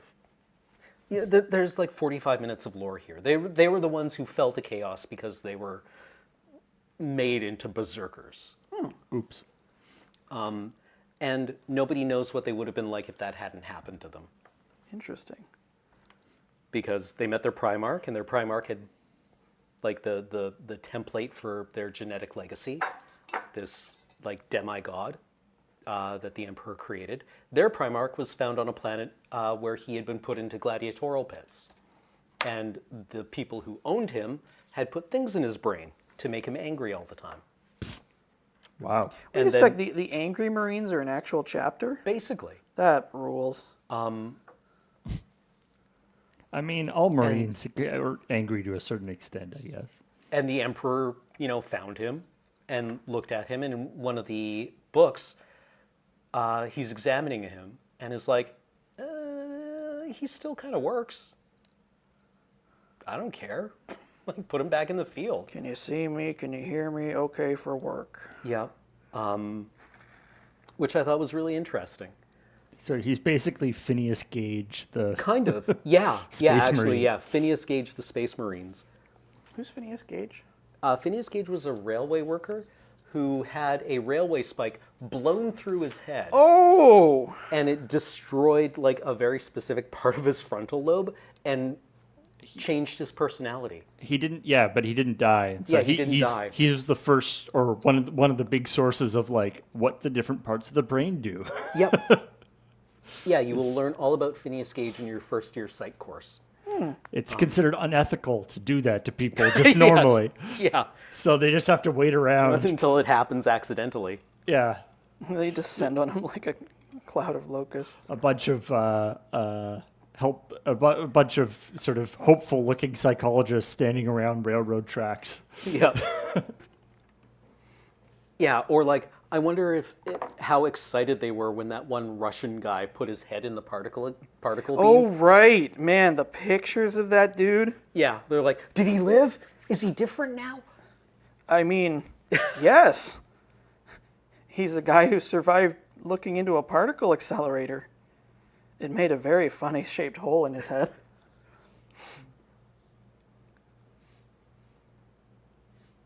I assume that the guys who design logos for or design the symbols, emblems for Space Marine chapters, like it must be a little bit of a thankless, we're going to have a new chapter. We need a new emblem to show it. And the guy's like, Is it a skull? yeah, is it how many skulls is it? How do you I know? want a skull. How did you know we wanted skulls? You 'Cause always want skulls. How original. Yeah, With wings. Daring, aren't we? yeah. Yeah. What does Just- daring mean? Just once I want to. See, that's what we should have is Oh, like something. is there gonna be a knife too? Oh, okay. Yeah, something about the design arm of the Imperium of Man. Yeah. Like someone Hey, who's the Imperium of Man is the largest patron of public art in the galaxy. oh boy, Yeah. As long as it's an enormous, ugly gold eagle. Yeah, or yeah, it's like, what this wall needs. Eagles? Or skulls? Yeah, Skull Eagles. Give this man a Pell or a MacArthur grant. So funny. Like, I really want. We should write a sketch where it's the Imperial Public Art Board or the Art Council looking to give grants out. And it's all just sculptors in a line out the hallway. So let's hear your proposal. Giant gold eagle. Good, good, good. Where? On top of a marble pillar. Okay. Okay. on top of an even larger gold eagle. Will this have embossing? Absolutely. What are the embossings? Skulls? So it's a gold eagle made of skulls. It is. We'll call you. I like the cut of your jib. Divert this man from the Golden Throne furnace. I thought I'd seen everything, every single way you could put skulls on it, but man, I'm looking at that. You're blowing my mind right now. You took skulls being stabbed and Just Elevated it it. moved me. yeah, put it. You made me think, and you Yeah. made me feel. The Adeptus Artes.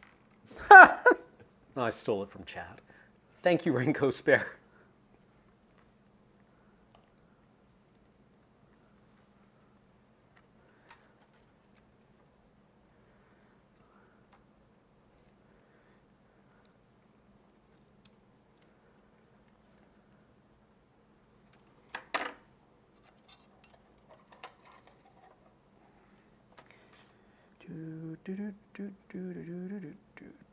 Oh, fudge.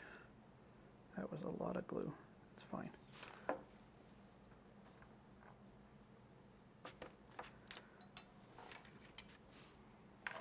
I think it's an Oglaf cartoon that just has a warlord trying to drink wine out of his enemy's skull. Yeah, And it's like, keeps this sucks. It keeps pouring out the eye holes. Yeah. He's like, I'm so thirsty. It's like we have to kill something that has no eyes. Sir, the enemy has no skulls. Like, so thirsty. Okay, so those parts go there, that part goes there. So this is getting to the point that vexes me because there's like some pieces on this sprue that, oh, that's interesting. So these parts here are replaced by the brass. Right. Oh, it's like you have the option of either doing a brass Interesting. or regular. Yeah, like I'm glad I used the brass because it looks better. But like these are the Oh, right. the parts there. So I wonder if like maybe there was an update to this kit. Maybe, yeah. Because, yeah, plastic pieces like that are, fragile. Yeah. Also, what in the hell is this big wheel? Oh wait, I bet you that goes there. Like a turret basket. Yeah, maybe.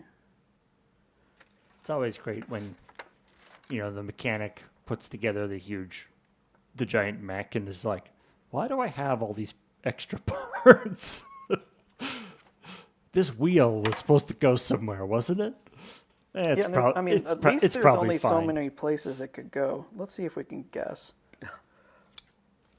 Also, the story of how the Soviets cut the price and time to manufacture the T-34 in half during the war. How's that? By not finishing them?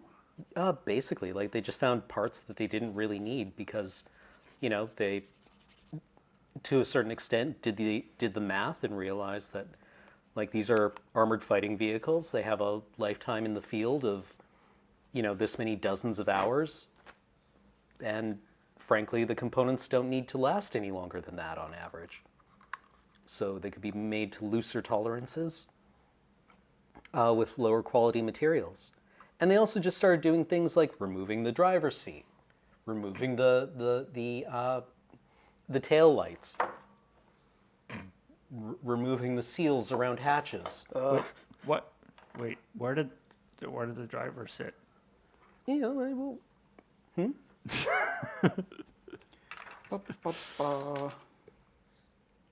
So, like, when you got a tank, you were just it was just kind of a crapshoot as to what was actually in the tank? Yeah. Apparently you sat on a folded up coat. Yeah, just bring a deck chair down with you. Yep. That'd be funny sitting in a tank in a deck chair.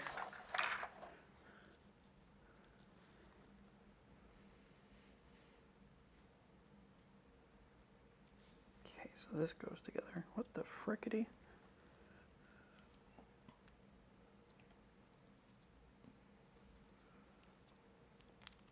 This is going to need a lot of putty.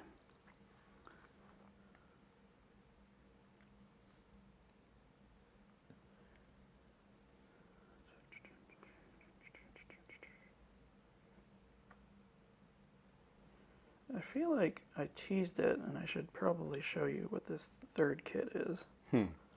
Otherwise, people are just going to end up with like Chad blue balls. We are speculation. We are coming up to the end of the show. So Okay, well, let me at least show it to you 1 second. And if my friend Jax is watching, she will particularly like this because it's her boyfriend.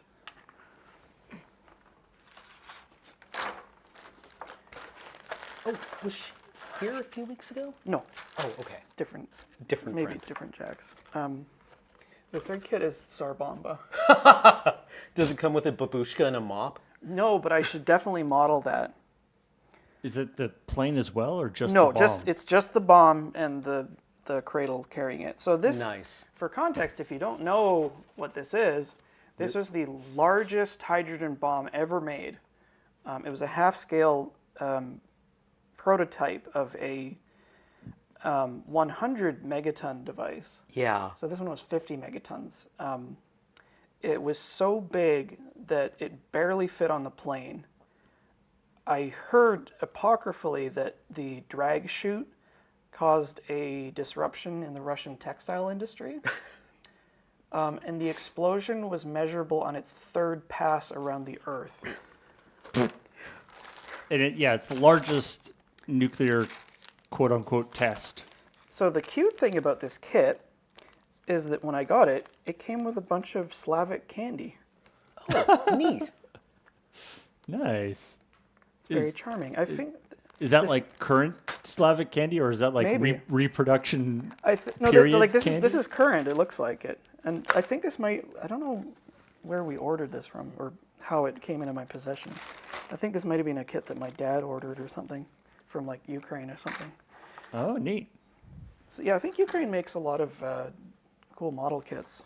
So this is the bomb and the little Yeah, carrier. the bomb and the carrier. It's Which- almost a shame that it doesn't have, like, there was a fairly recently declassified documentary about the bomb. And it's the most, like, Slav punk thing imaginable because when they finished assembling it, it was transported to the bomb site by steam locomotive, which is just bonkers. Priorities.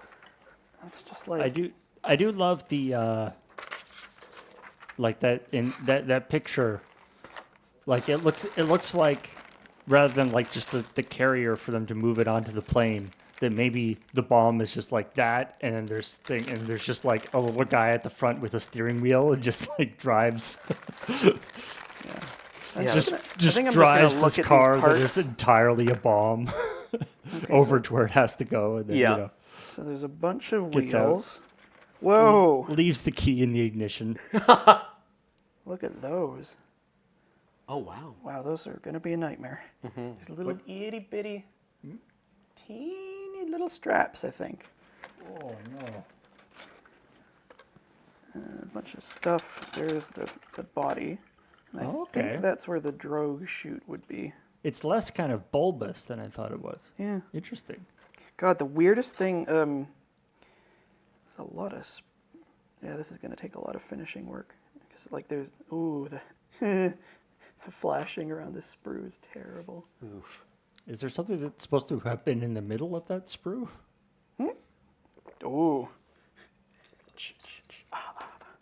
Maybe. What was I going to say? Yeah. Okay. So the first Soviet bomb, nicknamed First Lightning, I had only ever seen pictures of it from the side, and like it's a carbon copy of the Manhattan Project or the Fat Man device. Okay. But it looked like it had a flashlight on the front, and like I think it was like this year I saw a front-on view. Yeah. And it has bug eyes. Really? It's like, it's got like headlights. It's really weird looking. Huh. I don't know why. I think they must be like some sort of meteorological sensors or something. Huh. It's very strange looking.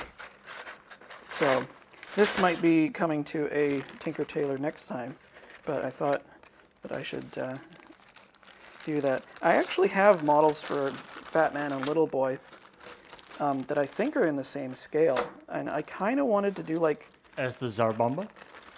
so like just have like a series of landmark devices, because like this one is particularly noteworthy.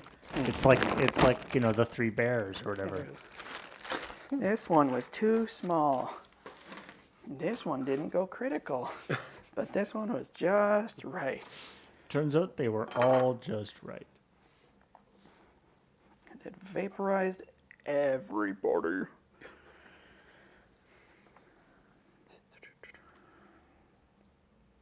So I'm going to cut this a little long in case I have to do stuff with it. And then I get to keep this wire.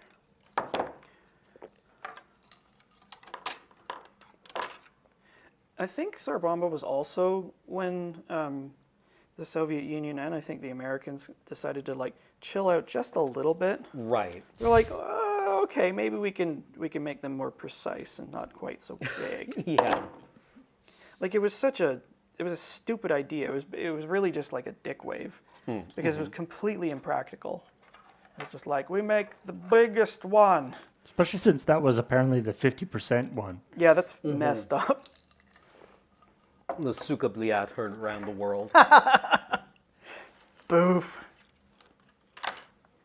Yeah, I have a bunch of like these nuts left over. And these little thrusters that I feel like should go somewhere. I can't, there's no, where did I miss this? There's like nowhere on, oh wait a minute. Is it on the bottom?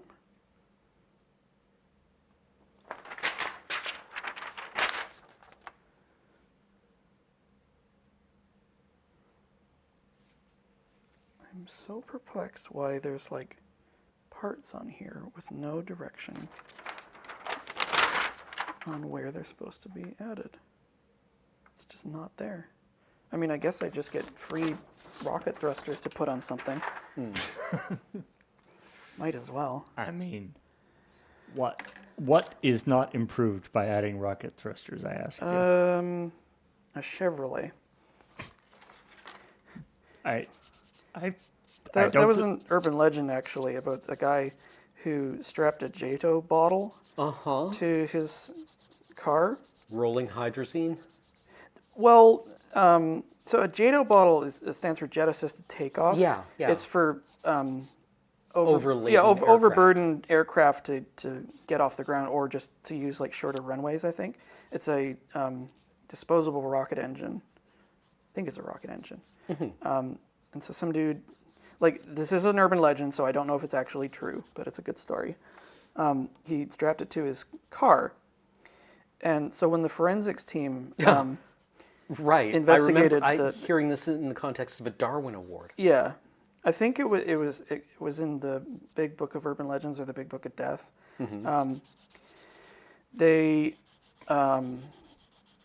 were examining the strip of highway, and they saw the point at which the car accelerated from like 80 to like 300 or something ridiculous, where like there was like rubber streaks. Right. And then some ways down the road, they found where the brakes had been applied and completely melted. And then a little further down the road, they found a sort of like, it's like a rock outcropping or something with just like a stain. Right. I think, like, because the context that most people see rockets in is like space shuttle launches and stuff. So it's hard to sort of conceptualize how fast.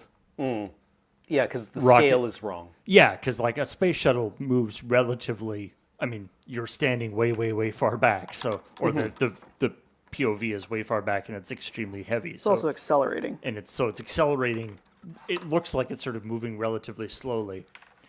Goodbye. But then you look at like the like rocket sleds that they use for speed, G-force testing and stuff. And it's not that it goes. It's like it doesn't go fast. It just disappears. If you've ever done model rocketry, you get a little bit of a sense of how fast that stuff goes. Like you sort of see a sizzle, and then you see it move to accelerate, and then it's gone. Right.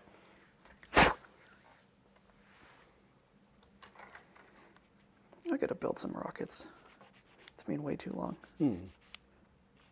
Oh, yeah, apparently they went over the JATO rocket thing on MythBusters fairly thoroughly. Oh yeah. Alas. I'm mean, sure there's people that have done like dumber stuff. My favorite. I mean, that's one of those things that it's like, as a myth, it's like, I mean, whether it happened or not is sort of separate from the fact that if you put a big rocket on a car, it's going to go fast. Yes, yeah. That part isn't really a myth. I guess the myth is what actually happened, how real it actually was. But the car's going to go fast. Yeah.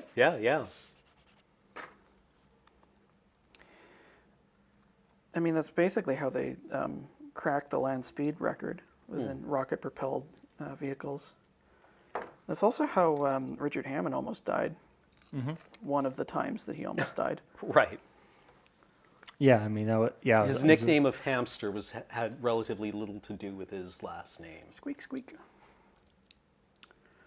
There's a great Tumblr post where they say, when a hamster is born, it sees the only thing it sees is a silver thread connecting it to its peculiar and gruesome death, and it marches towards it like a soldier marching to war. Wow. That's heavy. Yeah. I mean, I remember like when I was a kid, I had hamsters and I also had mice. And the big difference that I found was that mice, are they are used to sort of, they walk around, they like investigate their environment and look around and do stuff. Whereas hamsters being, used to being sort of subterranean, right, and kind of digging and stuff, they don't have a good depth perception. And so if you put them on a table or whatever, they'll tend to just like run off the edge of the table. Yeah, you have to watch them kind of carefully. Someone who a friend who used to work at a pet store that said one of their jobs was to rotate the hamster pile because they would fall asleep in a mound, Yeah. and if you didn't turn them, the one on the bottom would suffocate. Oh. Yeah. Pigs do that too, apparently. Yeah, piggy piles. Piggy piles. But the one that it can be quite dangerous for the ones on the bottom. They're trying to seek critical mass. But yeah, with in pet store, yeah, hamster, you'll just see like just it'll just be like a mass of fur with like tails and heads sticking out at random places. Silly. Yes. Things that you have to rotate periodically. Hamsters Hamsters and TNT. and boxes of TNT. For similar reasons.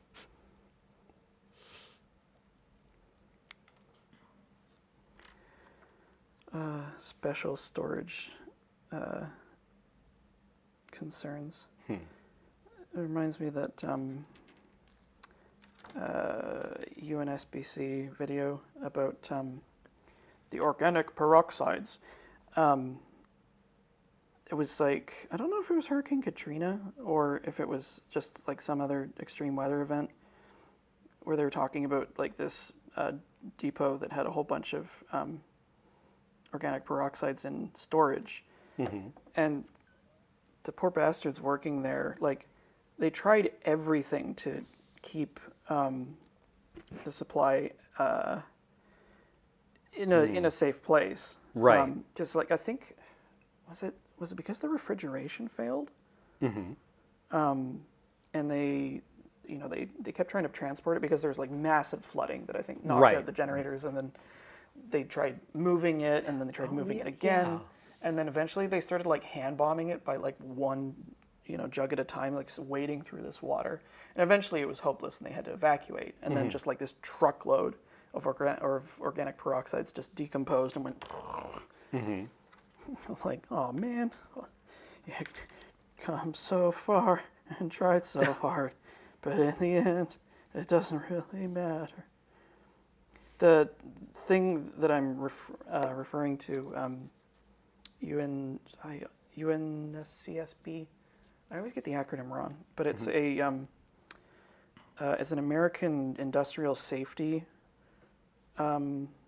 organization. Oh, are they the ones that do the animations? Yes, those are the ones. Yeah, of the They're investigations. excellent. Yeah, they do these CGI recreations, usually intercut with like file video or photography, and they dissect what went wrong on these industrial accidents that they did investigations on, and they're very informative and like fascinating, just like the circumstances that But they also have like a happen. very unique aesthetic. Yeah, like the narrator has this, like, he's this older gentleman who has this like very serious tone. It's like, on the morning of so and so, it's like workers reported to the, it's like not knowing that it's like that kind of stuff. Right.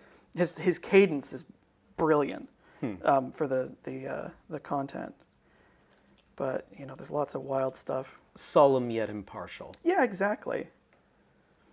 Like, he really lends a lot of gravity to the situation without like seeming like he's clowning. But yeah, it's this fascinating look into the sort of like how infrastructure fails and how like safety, like sometimes safety measures will fail, or they'll operate successfully, or they'll be circumvented because of negligence, which happens a lot. And just seeing how that actually Or expedience. pans out. Yeah, that happens a lot. It's just like, the workers decided to, take a shortcut, and everybody paid for it. Yeah.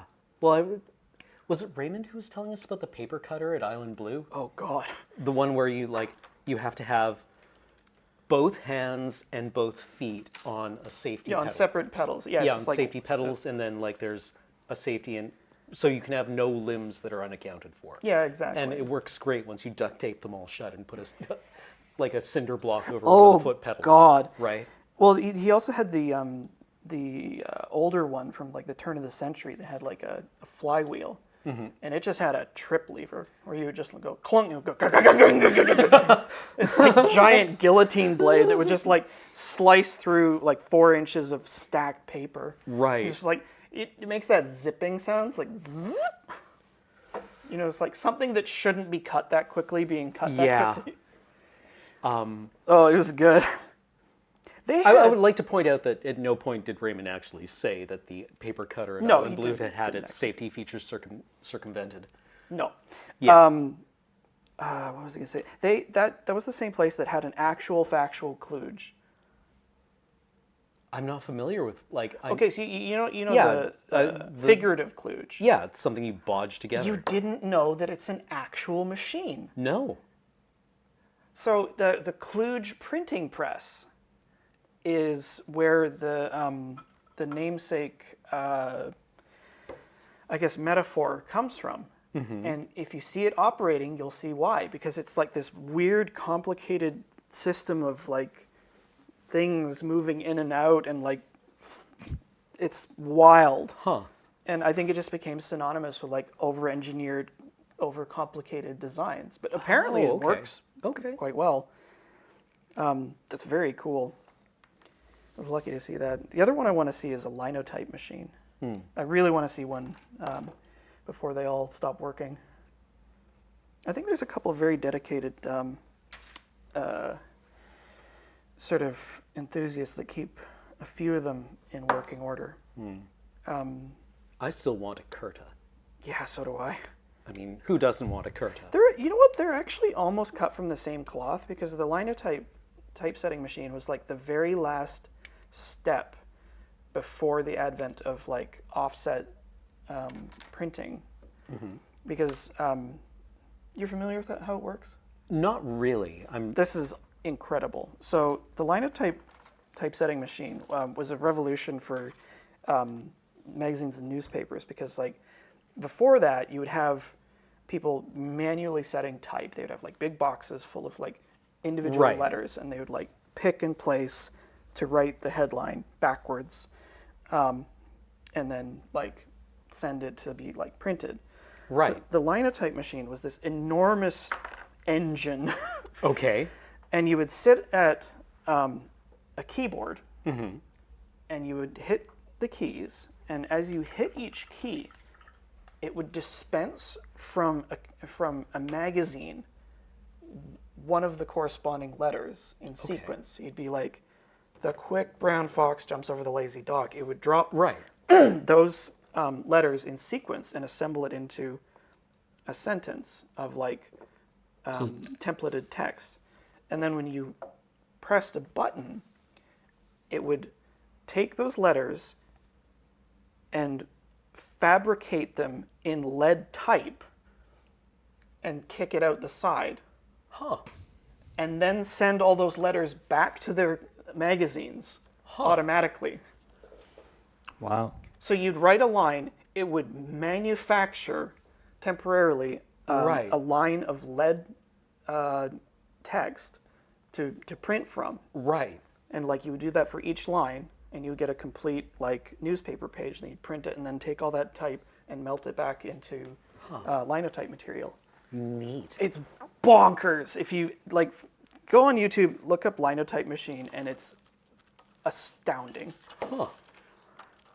That's wonderful. I remember reading about the fonts used in newspaper printing and how they're basically illegible. Really? For anything other than printing extremely quickly with low quality paper. Because Interesting. they are designed in such a way that when the ink feathers on the paper, it goes out into a complete legible glyph. That's so cool. Right? Because, if you try to make... the example they used was an X, the letter X. Yeah. If you print extremely quickly with fast-drying ink on shitty paper, an X is just going to be a blob. Because there'll be like... the middle part will all... Yeah, the middle part. So this font looks like 4 kind of almost connected raindrops. You know what that sounds just like? Retro games with scan lines, Oh yeah. where where the pixel design would factor in CRT scan lines as part of its design, and they actually look way worse if you render them in an emulator without that sort of like Knowledge. blurring effect. It's very cool. Yeah.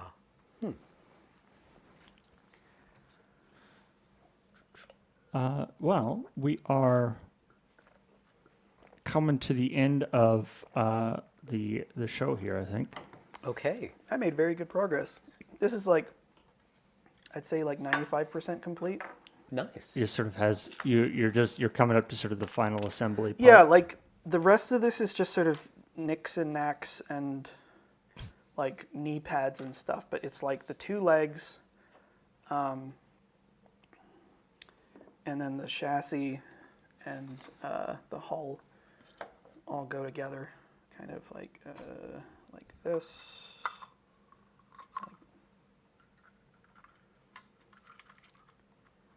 Just want to make sure that oh yeah, that goes like that. Until now.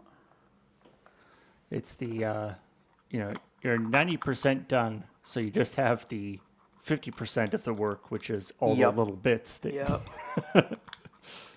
So yeah, it's gonna go together like this, and then the legs will go on top. And I think I want to keep these pieces sort of apart so that I can like prime them and then paint them. But yeah, that's basically just about done. I can put the rest of these parts in here. I think this is more or less like the gun casings will be white and the helmets will be white because, like it's not camouflage, whatever. It's supposed to. The paint job is supposed to enhance the silhouette, not disguise it.